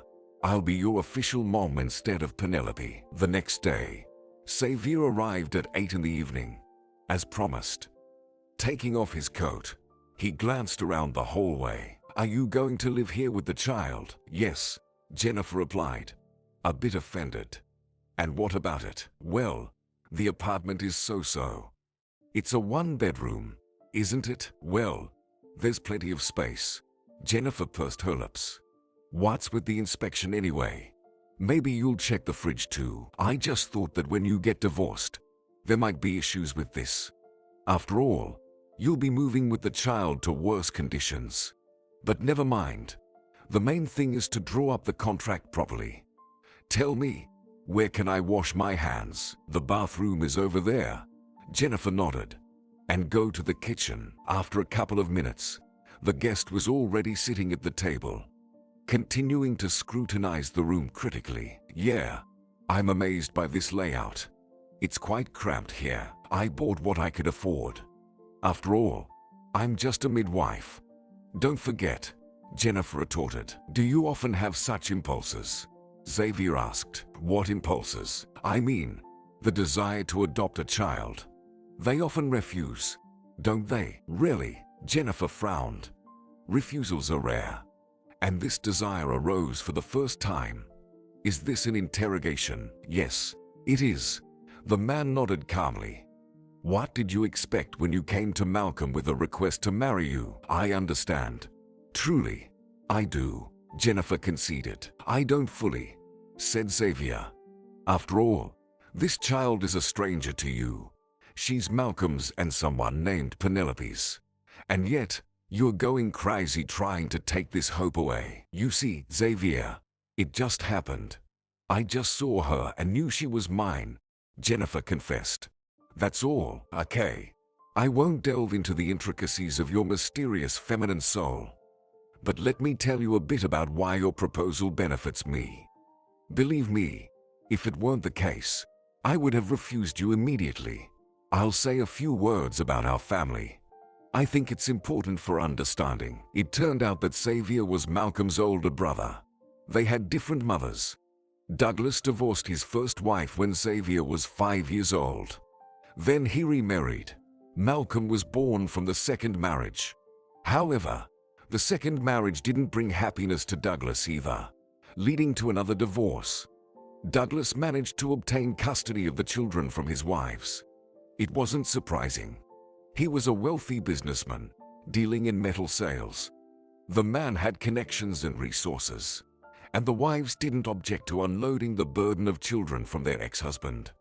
Douglas generously paid them off, gave them an apartment each, and a car. Xavier and Malcolm were very different. Xavier was serious, thoughtful, and loved studying. He was disciplined. Malcolm couldn't stand school. Douglas paid huge sums to ensure Malcolm attended an elite high school, where grades were given to him for his good looks. Moreover, Malcolm was his father's favorite, and Xavier felt it from childhood. Malcolm's pranks were always forgiven, even when he stole a teacher's wallet in 5th grade for no reason. His father forgave him for that too.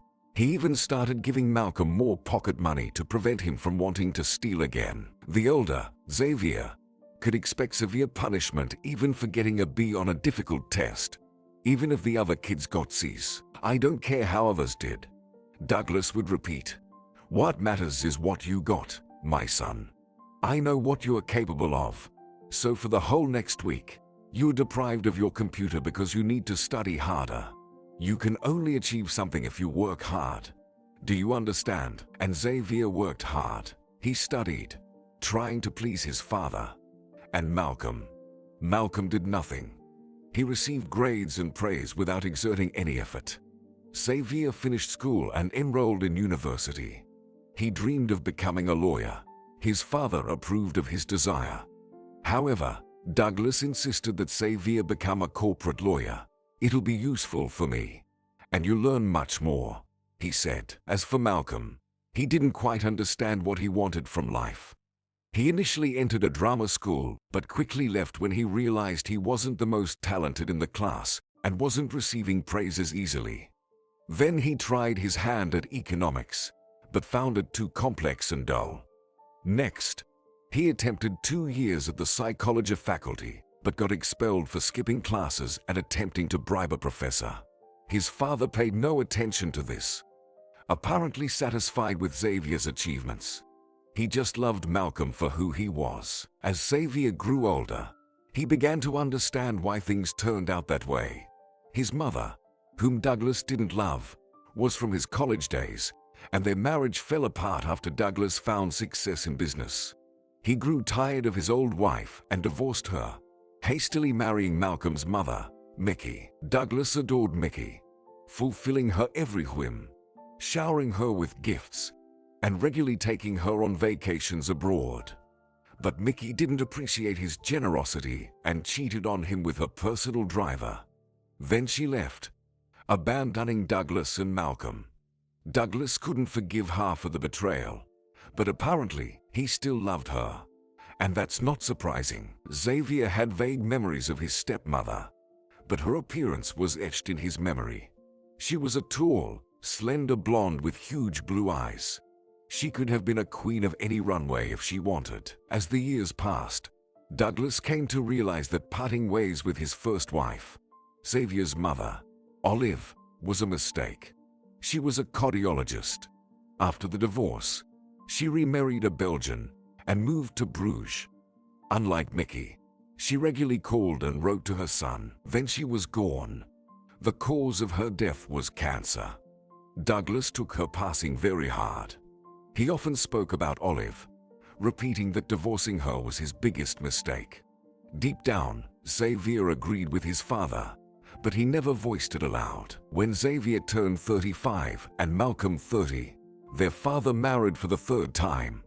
His new wife was Selena, a young model from the province. Xavier thought his father had gone mad in his old age, but why would he need a young woman? However, they didn't argue with their father and their family. Xavier accepted his father's choice. Douglas barely communicated with Selena. They simply had nothing to talk about. But Malcolm liked Selena, not as a stepmother, but as a woman. And Xavier noticed it first and decided to talk to his brother. "Malcolm, what are you doing?" he asked one day. "What am I doing?" Malcolm innocently replied, "You are flirting with Selena." And she giggles as if it's okay. "What if Dad finds out?" "What would he find out? There's nothing between us. After all, you could say she's like my second mom." "Yeah, right. I saw you stroking her hand when Dad wasn't looking. You might as well have kissed." "Xavier, don't make up stories. I don't need her. I have plenty of girlfriends, unlike you." Malcolm was right about that. He often changed girlfriends. He had his father's money, an attractive appearance, and he had completed fitness trainer courses, preferring to work out with young, pretty ladies. He often got involved with married women, saying it was safer, no commitments. Then what Xavier feared most happened. Their father, Douglas, caught his younger son and his wife in their own bed. Douglas kicked them both out of the house. Selena had to return to the province where she came from, and Malcolm became persona non grata in the house. "So, excuse me, but what does it have to do with me?" Jennifer asked. "It has to do with you because thanks to you, Dad might forgive Malcolm," Xavier replied. "It's quite simple. You resemble his first wife. Somehow. I don't understand how. Plus, there's the child. Dad has been dreaming of grandchildren for a long time, but he's unlikely to get them from me." "Why, Xavier? It just turned out that way." The man looked at her. "There's a lot of work. You understand? Life is too short. I want to achieve something. And a family. It takes up too many resources and time." "Xavier, why do you want this?" "To make peace between your father and your brother." "Because it weighs heavily on him," Xavier said after a pause. "And he doesn't have much time left." "Jennifer." "What?" She couldn't believe her ears. "Is he sick?" "Yes, he has heart problems. I don't want him to pass away without forgiving his beloved younger son." And Xavier looked out the window. "You see, Jennifer, Malcolm might be whatever, but I feel sorry for my father. I see how much he's suffering. And here comes the granddaughter and the reformed younger son. Let the old man leave in peace." "Are there any other reasons?" Jennifer asked. "No, there are no other reasons." Xavier looked at her and smiled. "Why don't you believe that I love my father and want him to reconcile with his beloved son? Just as I believe that you saw someone else's child and decided you couldn't live another day without him." Jennifer involuntarily smiled in response. Xavier was right. Her story seemed much more absurd. Yet, Jennifer's story is truthful from start to finish. "Xavier, do you think that upon seeing me and Hope, your dad will immediately forgive Malcolm?" "Well, I suppose so. A reformed Malcolm, his decent wife, a daughter. Dad really wants grandchildren. He's just dreaming," Xavier replied. "You know, I don't like to lie," Jennifer admitted, "especially in such a situation." "Well, we can do nothing," Xavier shrugged.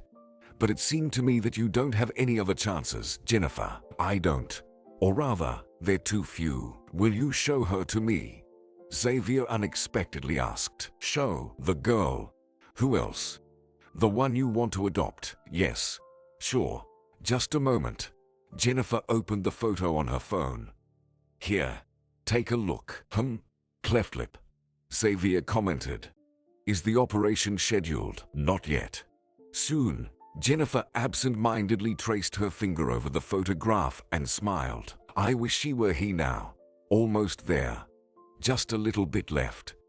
The young woman glanced at Xavier and realized he wasn't looking at the photo, but at her. Jennifer felt awkward. She coughed and closed the picture. It's nothing serious. A couple of stitches, she explained. And no feeding issues either. Well, that's even better. Malcolm didn't shy away from a sick child. Brought her into the house.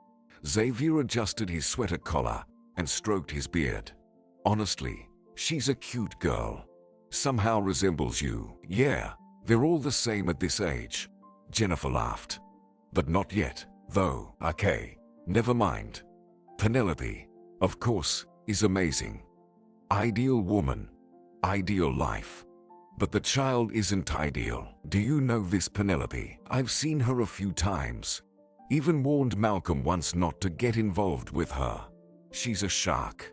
I don't like such people. A shark. It doesn't matter. Xavier stood up and extended his hand to Jennifer. I'll call you. Malcolm will come for the child. And then we'll deal with all the formalities. You'll have to live in our house. Of course, I'll take you to work. To work? Wait. How come to work? And who will take care of Hope? Jennifer got scared. Who? A nanny, Xavier shrugged. Why not? Or do you want to take maternity leave? Yes, of course, I'll take it. She needs me to be around. They'll let me off at work. I have a good boss. Well, what to do with you? Xavier smiled. Jennifer, wait for the call. And don't be afraid. I'll help you however I can. You can't stand in the way of a woman who wants to be a mother. Seeing off Xavier, Jennifer danced around the room. She did it. Unbelievable. She made it happen. They say if you truly want something, the universe will conspire to make it possible. How many times had Jennifer encountered stories of women who despaired of becoming mothers and yet defied doctors' orders in illnesses and age? True, she had almost no chances. What did the doctor say after that accident? 1 in a million chance. And now that chance had come. Yes, maybe not as she had imagined it, but she would become a mother. True, it would require lying to an elderly sick person, but it's a life for good. So, if God does exist, he will surely forgive Jennifer. The next few days passed in a blur. Malcolm came for Hope. They handed the girl over without any problems. Apparently, Xavier managed to mobilize the necessary resources. Hope's mother, Penelope, checked out and went home, as if the baby had never existed. A week later, Jennifer married Malcolm. The groom was a little scared, but he held up pretty well. Jennifer was trembling. After the wedding, Jennifer went home with Hope, and Malcolm moved to a rented apartment where he had been living for a whole year. On the day of the wedding, Xavier visited Jennifer. To her surprise, he even awkwardly held Hope in his arms, nervously, like many men. But he took her on his own initiative, explaining that Hope was his niece. If anything, I'm ready to help, he said, handing the little girl to Jennifer. I understand everything. She's not a stranger to me. Although I don't feel like an uncle. But I didn't come for that. And why did you come? Jennifer asked, laying the baby in the crib. She's so calm, unbelievable. She used to cry a lot in the maternity ward. Well, I guess she also feels that you, Jennifer, are her mom. So, what did you want to discuss? Your story. Xavier settled into the armchair. I've already told Malcolm everything. Now it's your turn. My story. Yes. How you met. Where did the child come from eventually? Well, as for the child, I think your father knows where babies come from. Jennifer chuckled. Xavier chuckled too. Oh, no, not in that sense. In a general sense.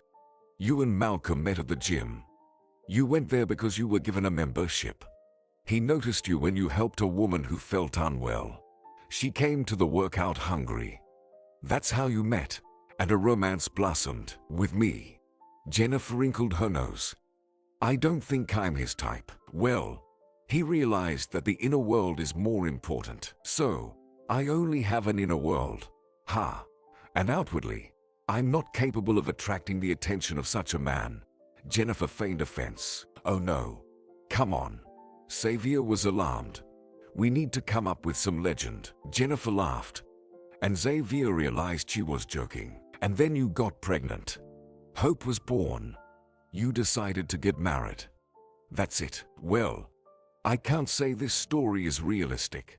Jennifer sighed. Hope whimpered. Jennifer immediately took her out of the crib and began to rock her. Xavier watched her with a strange, thoughtful smile. Finally, the baby calmed down. "In general, the story is normal. Malcolm could reconsider his preferences," Xavier said quietly, "so as not to wake the baby. Dad will believe it. Hope has the same mole on her cheek as him. When are we leaving?" "Where?" Jennifer was scared. "Where?" "To our house." "Jennifer, what are you hesitating about?" Jennifer suddenly realized that she had no idea where her temporary family lived. "My father has a house in an elite community. You probably know it. It's called New Modern," Xavier explained. New Modern. Yes, I know," Jennifer replied. "Yes, I promised my father that we would come on Sunday to talk. He'll be waiting. He doesn't know I'm bringing you, so it'll be a surprise." "It's kind of strange, isn't it?"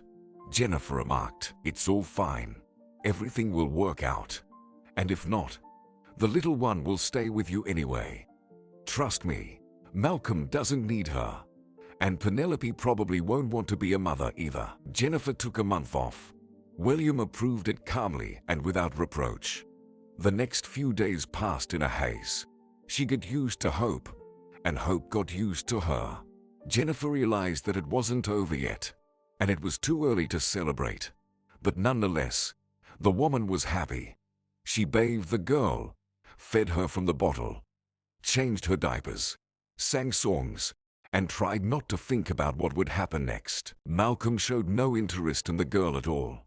Xavier explained that Penelope had decided to have a child for herself, and Malcolm agreed, thinking his role would be limited to conception. And it might have turned out that way.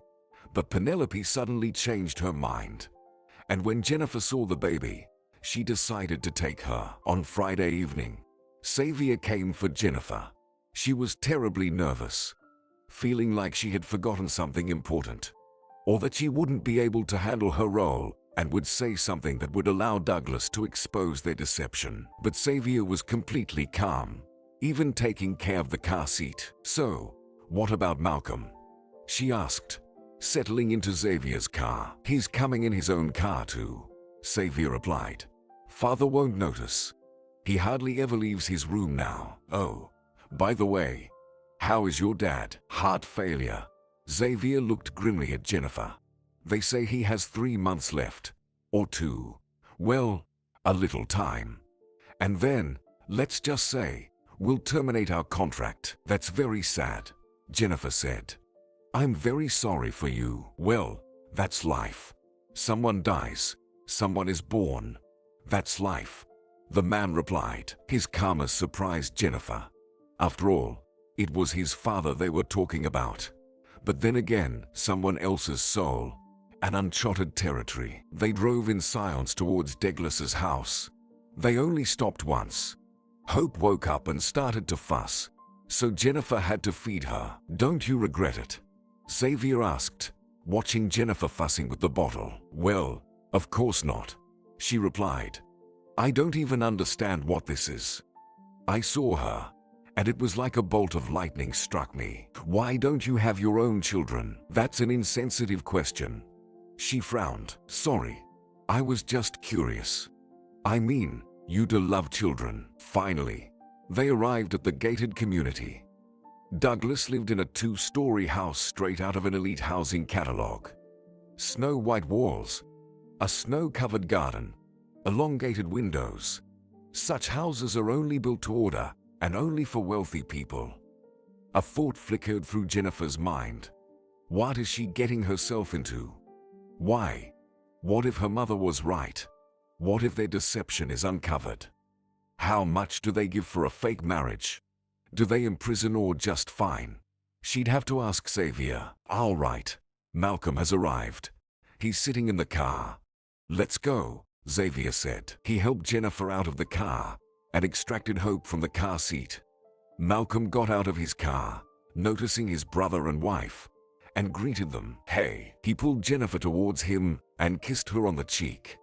In response to her surprised look, Malcolm shrugged. Well, why not? I'm getting into character. Don't overdo it, Xavier advised him. There's no need to overplay. Did you warn Dad that I'd be coming? Malcolm asked. No, but I told him I wasn't coming alone, Xavier replied, looking at Jennifer again. Are you ready? Well, to be honest, I'm not ready at all. That's okay. You fit the role of the shy girl who came to a wealthy house. Let's go, or else Hope will freeze. Xavier snatched the carrier from his companion's hands and headed towards the house. Jennifer followed him. The door was opened by a young woman in a gray dress. Hi, Fiona, Xavier said. How's Dad? Hello. He's okay. The doctor came this morning and said there haven't been any changes. Well, that's also good news, Xavier sighed. At least things haven't gotten worse. So, this is Malcolm, and this is Jennifer, his wife, and this is Hope, their daughter. Fiona's eyes widened. Well, oh, who do we have here? So sweet. Look at this little darling. Such a sweet little baby. Jennifer couldn't help but smile. Fiona didn't show any sign of noticing Hope's cleft lip. The house was as luxurious inside as it was outside. The furniture was made of natural wood, and the walls were lined with marble. A palace. It was clear that Douglas was truly the master of this domain. Jennifer picked up Hope, and the baby grumbled unhappily. I've ordered diapers and everything you need, Xavier unexpectedly said. Fiona, could you please show Jennifer to her room? Malcolm and I need to talk before we go to see Dad. Let's go upstairs. Fiona smiled. A spacious room was assigned to the woman and her daughter.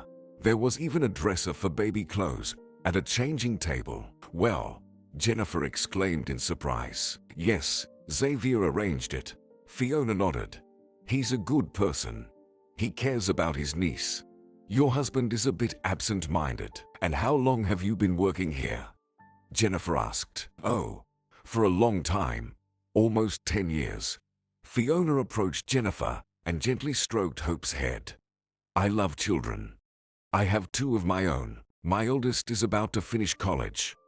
I didn't think Malcolm would choose someone like you. Why? Well, you see, he usually goes for a different type. The ones with lips. Fiona pouted her lips and raised her eyebrows, indicating the kind of women Malcolm usually prefers. Well, tastes change, Jennifer said. Jennifer laid Hope on the table and began to extract her from the warm cocoon. She's so sweet. Fiona smiled. Feel free to ask me if you need anything. I'd be happy to help. Listen, Fiona. About Douglas, Malcolm's father. What's he like? Him? Fiona pondered.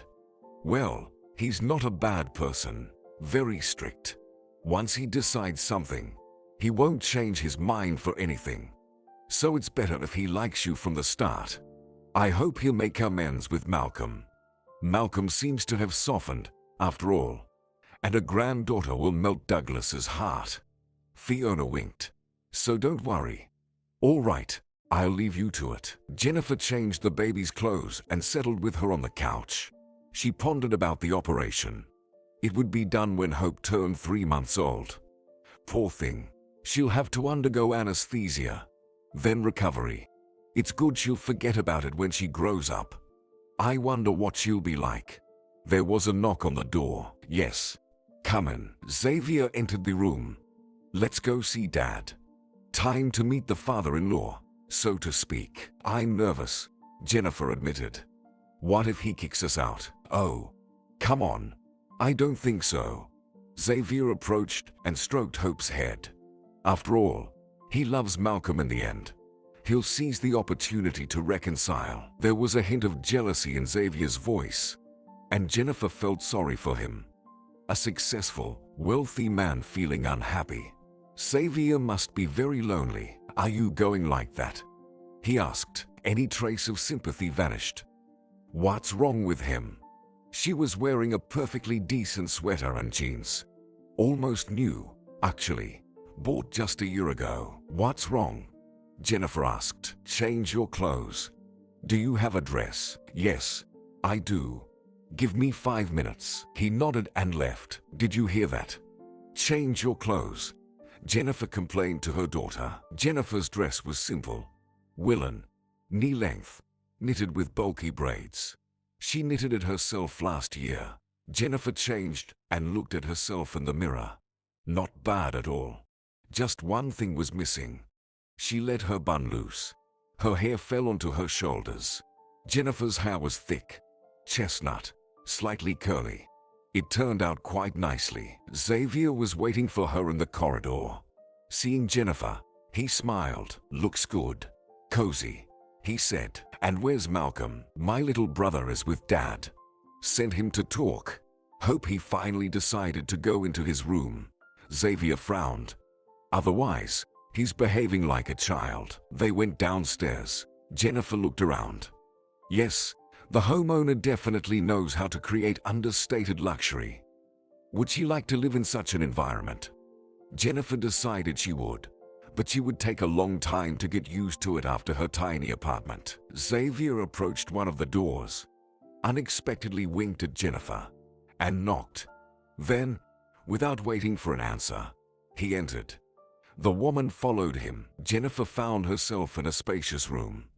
Bookshelves lined the walls. Apparently, the owner loves to read. In the center of the room was a writing desk with a huge monitor. In the far corner was the bed. A man sat on the edge of the bed, thin, pale, with bluish lips and sharp facial features. For some reason, he reminded Jennifer of a raven.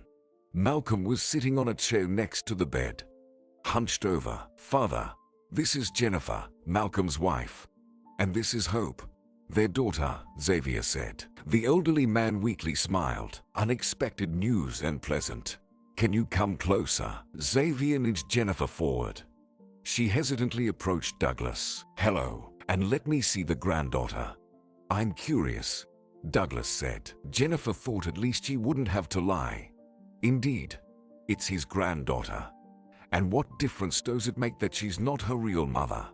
Douglas's smile widened. Give her to me. Jennifer sat on the edge of the bed and handed Hope to Douglas. He stroked the baby's cheek. Cute. Looks like her dad, doesn't she? My little one. Malcolm perked up a bit. Yes, very much alike. Right, Dad. But Douglas looked at his son with a stern gaze. You've done the easy part. Let's see how you handle parenting. Jennifer, tell me about yourself. As the kids keep their lives hidden from me, I work as a midwife at the maternity hospital. Jennifer replied. That's good. The homeowner said. I probably shouldn't say this, but Malcolm used to have other girls. To put it plainly, party girls. He was quite wild in his youth, and he had his opportunities, but there comes a time to settle down. Dad, come on. Why are you saying this? Malcolm grumbled. What? I'm telling the truth. Douglas frowned. Your wife should know about it. What else will you tell us? Jennifer felt incredibly tense. She even tried to keep her back straight, as if taking the most important exam of her life. But gradually, she began to relax. Meanwhile, Douglas didn't let go of Hope, stroking her head and smiling. Apparently, he was pleased. Jennifer talked about her studies, funny incidents, and her practice. Malcolm also started to fall. Xavier nodded with a satisfied expression, as if Jennifer were his student, and he was proud of her knowledge and preparation. After half an hour, Fiona entered the room. Douglas, you need to rest, she said. Fiona, always bossing around. Douglas sighed. Can't leave an old man in peace, can you? The Ford drip, she gestured. And medications, all white. All right, the homeowner said good-naturedly. We'll catch up over dinner. Fiona, you'll set up in the living room, won't you? Dad, are you sure? Xavier asked. Sure, Douglas said. I'm not that old. By the way, Jennifer, could you set up the 4 for me? I want to see your skills, Jennifer sighed. Understood. He's testing her. What if she lied and had never worked in a maternity hospital in her life? I'd be happy to. Oh, sorry, Jennifer stammered. Malcolm timidly took Hope in his arms. Together with Xavier, he left the room, and Fiona opened a secret door leading to what seemed like a makeshift treatment room. Apparently, Douglas didn't want his bedroom to resemble a hospital ward. Fiona wheeled in a table with all the necessary equipment for the 4 setup. You can wash your hands over there. Fiona nodded towards the makeshift treatment room. Jennifer set up the 4 with ease. Douglas nodded in satisfaction. Oh, good. See, Fiona, learn from her. Well, I used to work as a nurse 100 years ago. Fiona calmly replied. You know that, Douglas. That's why I only trust you. And now Jennifer too. Although not yet. For now, I have to make sure she's not deceiving me. Jennifer flinched and looked at the old man in surprise. What did Douglas mean? What are you scared of? He chuckled. I understand everything. Xavier told me about you. Modest. Not used to this environment. But you'll get used to it. I won't leave my granddaughter and her mother without help. If you're good enough for Xavier, then you are good enough for me. I trust my son. At least, the older one. I'll go to my daughter, Jennifer said. Yes, go ahead, of course. And until evening. Today we'll celebrate your wedding with Malcolm. You forgot to invite an old man. Completely forgot. But it's good you remembered now. Douglas turned away and looked out the window at the snow-covered garden. But I'm not offended. At least I saw you and my granddaughter. Managed to. Jennifer left the room. Her legs felt weak. She leaned against the wall, breathing heavily. It seems he believed her. And he's even pleased. Lord, let everything work out. Poor old man, sick, lonely. And Jennifer is lying to him. Although they say lying is sometimes justified. If Xavier wants him to leave happy, then Jennifer must help with that. Just don't mess up and do something stupid. Jennifer almost ran to her room. There she found Xavier, who was rocking Hope. So, how did it go? He asked. Did you set it up? Yes, of course, I did, Jennifer replied. Jennifer took her daughter and sat down with her on the bed next to Xavier. Was she fussy? I calmed her down, Xavier replied. I asked Malcolm, but he seems to be afraid of her. Well, that's normal, Jennifer shrugged. Many men are terrified of children, especially babies. They wait for the child to grow up so they can go to football with them. And, by the way, Dad liked you, Xavier remarked. Everything is going as I wanted. It's strange that he decided to have dinner in the living room. Why is that strange? He hasn't left his room for almost a year. Xavier stroked sleeping Hope's head. Look, how alive he's become. It's all thanks to you and Hope. Just hope he doesn't get worse. He's not persuadable. He's stubborn. Yeah, it's noticeable. I hope everything works out. Jennifer kissed Hope. It's hard for you. I'm really sorry. Well, what can you do? No one lives forever, Xavier replied. Anyway, rest. Dinner's at 7. It's a tradition. And Jennifer realized she had plenty of time. She put the baby in the crib and took a shower. Then she fed the baby. Then she lay with her for a while, admiring her. Strange. For some reason, Jennifer had no doubts that this was her daughter. I wonder why. What invisible strings touched her soul with this cute little girl? Before dinner, there was still some time, so Jennifer decided to take a walk in the garden. She bundled up Hope and headed downstairs. I wonder what Malcolm is doing. He didn't even come to talk to her. Is he afraid or doesn't he want to see Hope, who reminds him of a mistake he once made? Although, his mistake led to her coming into the world. Maybe that's the meaning of mistakes. Sometimes, a little miracle can happen because of them. In the frosty garden, Hope quickly fell asleep. Jennifer walked with the baby along the path. After half an hour, she got cold and returned to the house. She really wanted a cup of tea. I wonder where the kitchen is. She quickly found the kitchen, guided by the aromas emanating from it. And she was right. Fiona was working her magic at the stove. A chicken was roasting in the oven, and a huge pot was bubbling on the stove, already been out for a work. Fiona smiled. Our little princess didn't freeze, did she? No, she slept. Jennifer sat on a small couch and started taking hope out of her jumpsuit. Fiona, can I have some tea? Of course you can. Just wait 5 minutes. You know, Xavier is really something. He was so worried before your arrival. He prepared everything. Look, he even bought me haze. He called, asking what was needed. Ah, if only Malcolm were like that. Well, I think he'll settle down. Oh, sorry. I shouldn't have said that. It's okay. Jennifer smiled. People are all different. Malcolm surely has many good qualities. That's true. But I'd choose Xavier. Fiona shrugged. He's serious. He's just a bit scared of women after what happened. Didn't Malcolm tell you? No, he didn't. Jennifer looked at Fiona in surprise. What happened? Just don't tell anyone.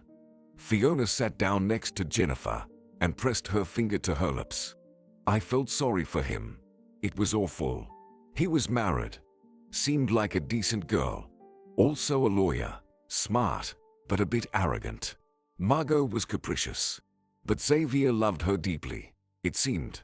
They lived together for 2 years and then broke up. She had an abortion. An abortion? Jennifer asked. Yes, Xavier loves children more than anything. And Margot didn't want to ruin her figure. Can you believe it? She said a child would interfere with her career. I'm not one to eavesdrop, but they had really loud arguments. And the worst part, she didn't tell him anything. He found out by accident. Either he found documents from the hospital or something else, and he couldn't forgive her. Oh, that's a sad story, Jennifer sighed. I feel sorry for him. And for Margot too. Why feel sorry for her? She got married again after 6 months and left somewhere. Fiona waved her hand. And here's Xavier, fussing over you. He looks so sad when he looks at Hope. It breaks your heart. I didn't notice. Jennifer hugged the baby closer. Such a sad story, and the kettle just boiled. By the way, Fiona said. And guess what? The master decided to have dinner in the living room today. It's the first time.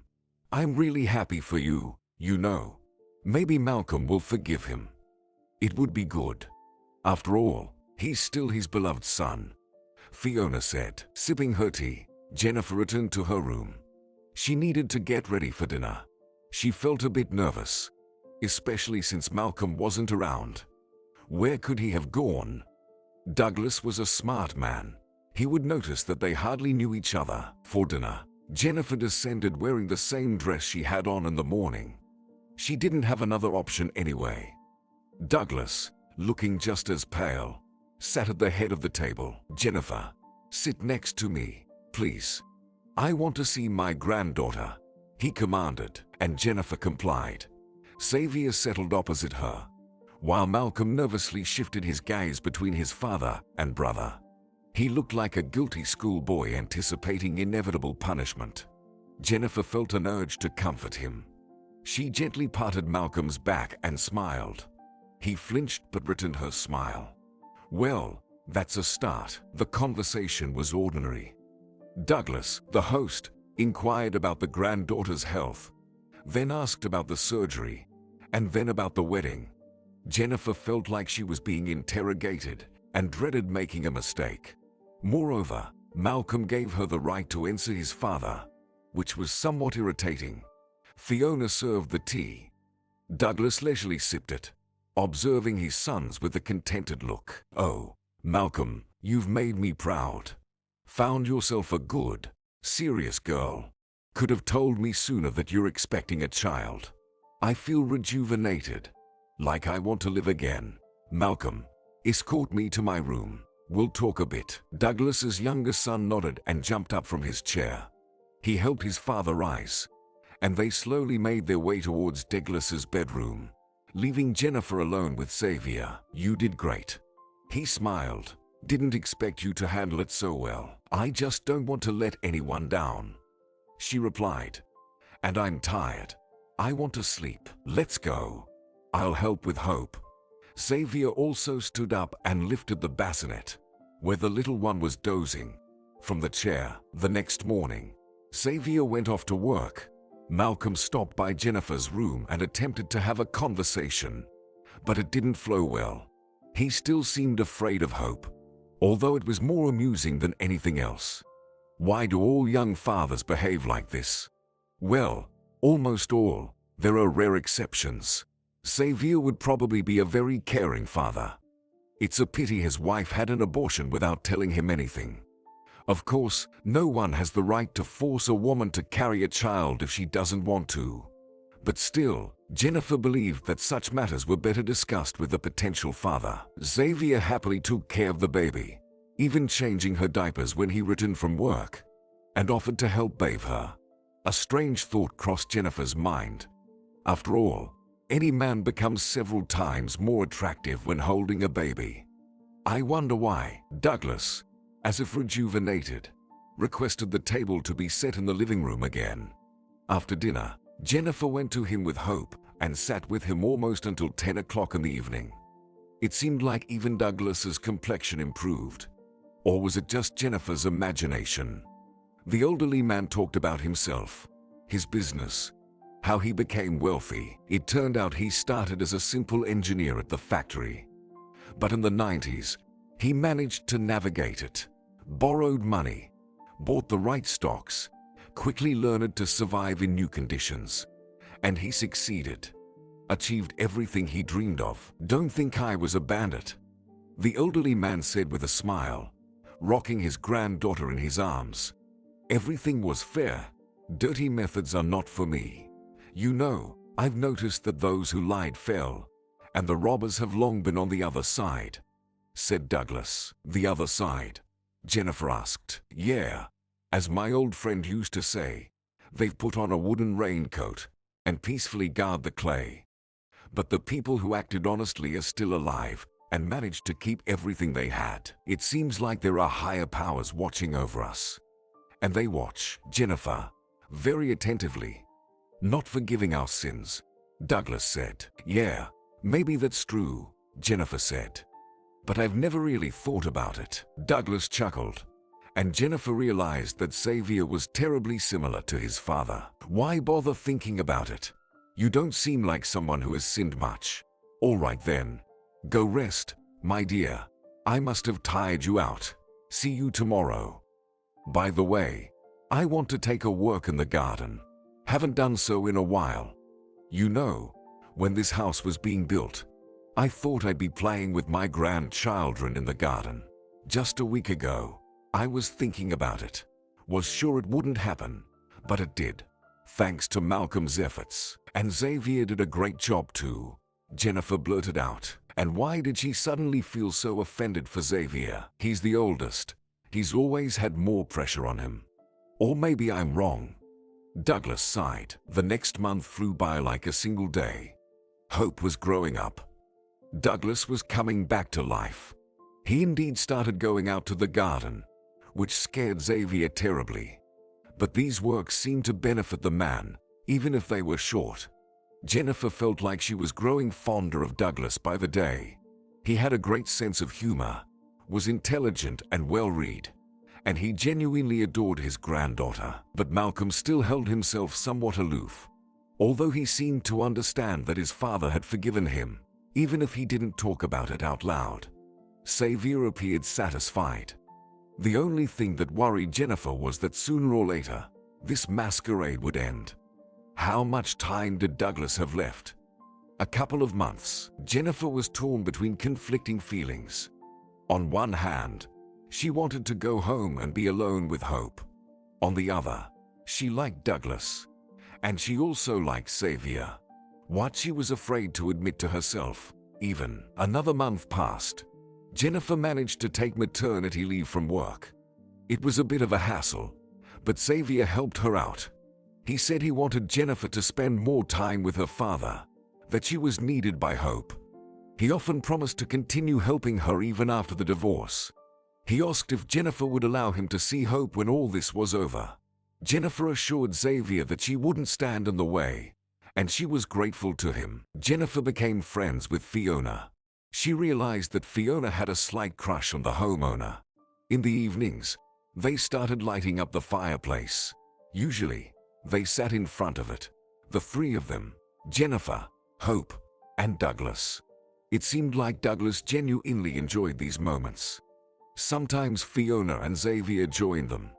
Malcolm, on the other hand, preferred to stay in his room. One night, Jennifer woke up and couldn't fall back asleep. Hope was peacefully snoozing in her crib. Jennifer approached her daughter and smiled. This was her daughter, her happiness. They would be home soon. Hope woke up, stretched her tiny body, and opened her eyes. "Hello, little one. Did I wake you up?" Jennifer asked. Hope wrinkled her nose amusingly and made a little noise. She probably wanted to eat. Jennifer picked her up from the crib. "Well, let's go. Let's go to the kitchen. We'll have something to eat, and I'll have a cup of tea," she said. Jennifer threw on a robe and headed to the kitchen. She was already familiar with the house, although it still seemed too vast and unwelcoming to her. Jennifer entered the kitchen, turned on the light, and screamed. There was someone sitting at the table. When Jennifer's eyes adjusted to the light, she realized it was Xavier. "Sorry, didn't mean to startle you," he smiled. Midnight snack. In front of him was a plate of cookies and a glass of milk. Jennifer sat down next to him. "No, you didn't scare me." "Why in the dark?" she asked. "Can't sleep. Thoughts swirling around." He admitted. "Would you like to hold her?" "Sure, I'd love to." He took Hope. "Such beautiful eyes she has." "Xavier, do you like children?" Jennifer turned on the kettle. "Yes, I do." He nodded. "I wanted my own." "Fiona told you, didn't she?" "Yes, Fiona," Jennifer confessed. "Sorry about that." "No worries. Fiona likes to chat, but she also does her job well." "Listen, Jennifer, I wanted to ask you." "What about?" She turned to him. The man looked at Jennifer with a pensive, serious expression. "Listen, when will all of this end? What are your plans?" he asked. "I'll move back to my mom's so she can help with Hope." Jennifer shrugged. "I'll keep working. And, of course, raise my daughter, because I just thought." Never mind. It's silly. All of this. What were you thinking?" Jennifer stood the formula and dripped some on her hand. Then she took Hope and gave her the bottle. Xavier couldn't take his eyes off the little girl. "Oh, nothing. Jennifer, sorry. Just some strange thoughts popping into my head. We are practically strangers, after all." "What do you mean?" She tried not to show that his words were making her nervous. "I just thought that I don't want to part with you, Jennifer." "Well, you can spend time with Hope as much as you want. You're still her uncle." Jennifer tried to smile, but her voice trembled. No, I'm not thinking about that." "Goodness, what am I saying?" He gulped down the milk and closed his eyes for a moment. "Just silly thoughts crossing my mind. If I were in Malcolm's shoes." Jennifer froze. "And what? What would you do in Malcolm's shoes?" "It doesn't matter.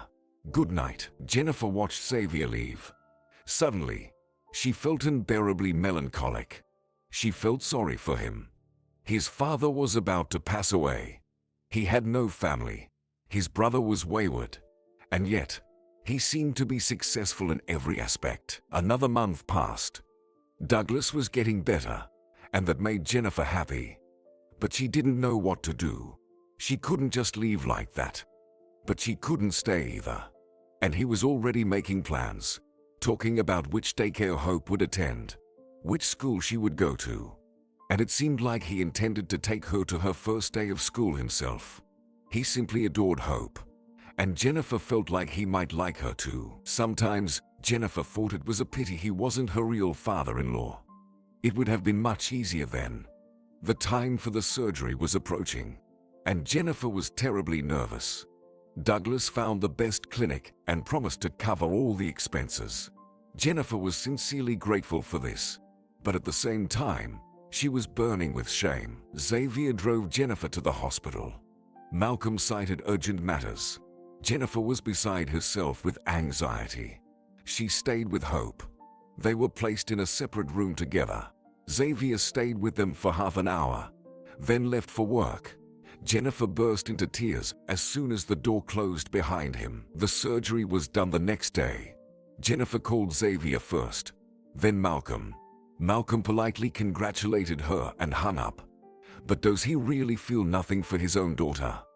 On the other hand, Xavier came. Jennifer cried on his shoulder for a while, and he patiently stroked her head and said some empty but obligatory words in such situations. A week later, they returned home. Jennifer didn't leave Hope's side for a moment, and Fiona helped her in any way she could. It was clear that the housekeeper also cared about the baby. But Douglas was doing even better. He even went upstairs to spend time with Hope. Jennifer looked at him and thought she should confess to the man. After all, Hope was his granddaughter. Malcolm could solve his problems with his father on his own. Jennifer didn't belong here. She was just a stranger here. 2 weeks after the surgery, Jennifer and Xavier took Hope to the hospital for a checkup. The doctor said everything was fine, and the girl wouldn't even have scars on her face. Their mood was excellent. Xavier and Jennifer celebrated this at a cafe, and then headed home.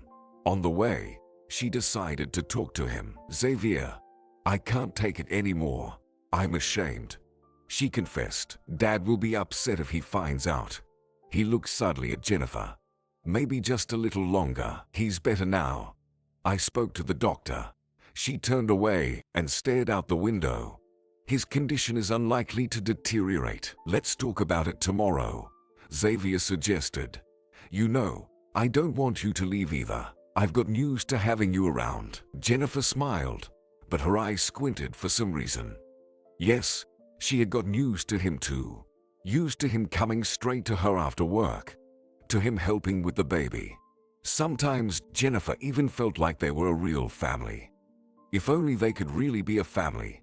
Have more children he dreams of. Greet him after work. She'll leave. Xavier will drop by occasionally, maybe for Christmas and birthdays. Hope will receive gifts and a little attention from him. Jennifer felt sad. They arrived home. Xavier took the bassinet with the baby. Jennifer suddenly realized that spring had come. She hadn't noticed. Soon the snow would melt completely, and the first flowers would appear. Hope would see them for the first time in her life. They were met by Fiona. "Jennifer, some woman came, demanding to see you first. Then Malcolm. Then went to Douglas. I didn't let her in, but she broke through," Fiona reported. "What woman?" Jennifer asked, alarmed. "I don't know. She was rude. I don't like such people. Pushy." Xavier and Jennifer exchanged glances. "Okay, take Hope," Xavier said. He handed the bassinet to Fiona. "We're going to see Father." Jennifer felt like she was about to faint from anxiety. She suspected who this woman was, and the thought made Jennifer feel sick. Unfortunately, she wasn't mistaken. Penelope had come to Douglas. She sat opposite him in a chair, crossing her legs. She looked beautiful, well-groomed, in a red pantsuit, with light makeup. Douglas looked at Jennifer in such a way that she wanted to disappear, to evaporate. "Well, Jennifer," Penelope asked, "how does it feel to live after you stole someone else's child? You rejected him yourself." Jennifer squeezed out. "You signed all the documents." "I was beside myself with worry." Penelope squinted. "I gave birth to a sick daughter, and you convinced me to sign the refusal to take her, to insert yourself into the family. Is that true?" Douglas asked. No, of course not. I didn't convince Penelope." "On the contrary," Jennifer said. For some reason, her vision darkened. "You tricked Malcolm into marrying you." Penelope smirked. "Xavier, how did you get involved in this? What did you want?" Were you afraid that your brother would be disinherited by your father? You had your eyes on it, didn't you? Malcolm is foolish, and you'll be able to explain to him how to manage the money properly. Help him, so to speak. A cunning plan, I must say. I always knew you were a very clever person, Xavier. Why did you come? Xavier asked, stepping between Penelope and Jennifer, as if trying to shield her from danger. What do you want, Penelope? Money. I have money. And the guest's smiles widened even more. I came to take my daughter. I hope you haven't finished all the paperwork yet. Or will we have to go to court? It will be on my side. Ah, you waited for us to perform the operation, didn't you? Xavier shook his head. What if something went wrong? Right. And why would you need a disabled child in that case? But now that it's done, I needed to come to my senses. Penelope interrupted him. Collect my thoughts. Douglas, you are on my side. I hope. I am on the side of the mother, and will always be on the side of the mother.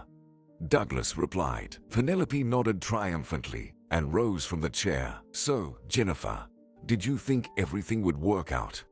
Just know, Malcolm loves me. After divorcing you, he will become my husband. And you will give me the daughter. No, Jennifer exclaimed. I can't. She's mine. But is this true? Douglas asked. Xavier, why all this? Father, I wanted you to reconcile with Malcolm. Xavier answered honestly. Admirable. Douglas nodded to Penelope. Thanks for telling me. We'll sort this out. But for now, leave. I need to think. Suddenly, he turned strangely pale and fell to the side. Jennifer rushed to him. There was no pulse. The man wasn't breathing. Call an ambulance. She shouted at Xavier, lifting Douglas's sweater on his chest. Urgently. Do you have adrenaline in your house? Yes, we do. I think Fiona has it. Just in case. I'll call her now. The man replied. Jennifer stayed with Douglas until the ambulance arrived. Luckily, they managed to restart his heart, and the homeowner went to the hospital with Xavier. Fiona kicked Penelope out of the house. Jennifer felt a bit of relief. She sat in the living room, crying uncontrollably. Fiona tried to console her by bringing some herbal tea or offering a shot of vodka. Hope was also crying, and Jennifer, who was crying non-stop herself, couldn't seem to calm the baby down. A panicked Malcolm arrived. It turned out Penelope went to his workplace, and he told her everything. Why? Jennifer moaned. She has the right to know. She's the mother. Malcolm replied without looking Jennifer in the eye. How dumb can you be? Jennifer is the mother. Jennifer. Fiona erupted. She didn't steal her, Malcolm. She legally adopted her, but Penelope gave birth to her.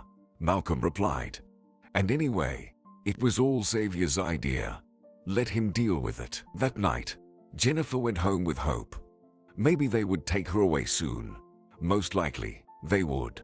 Jennifer didn't know how she would live on. She looked at the baby, trying to memorize her face. She breathed in her scent. She didn't even cry anymore. There was only emptiness. How could she have thought this would work out?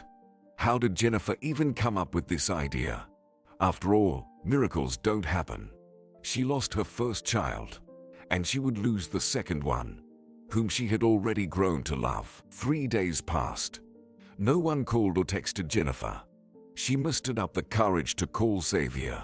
He said Douglas was fine. They were preparing to move him from the intensive care unit to a regular ward. The doctors say you saved his life, Xavier said. Thank you. The father is grateful. And what should I do now? Jennifer asked quietly. Listen, Jennifer, I'll figure something out. I promise. Xavier replied in a serious tone. A few days later, there was a knock on the door. Jennifer was sure it was Penelope. She had come for her child. Jennifer even considered not opening it, but quickly realized how foolish that would be. However, standing at the threshold was Xavier. Listen, Father wants us to come, he said, with hope. Why? Jennifer asked, looking at him with fear. Are they going to take her away? Jennifer, calm down. No one is going to take her away from you. Unexpectedly, Xavier took a step forward and hugged her. Don't be afraid. I'm telling you, I won't let it happen. Jennifer, she burst into tears in his embrace. He stroked her head, then kissed her on the forehead. Everything will be fine. Calm down. He wiped her tears with his thumbs.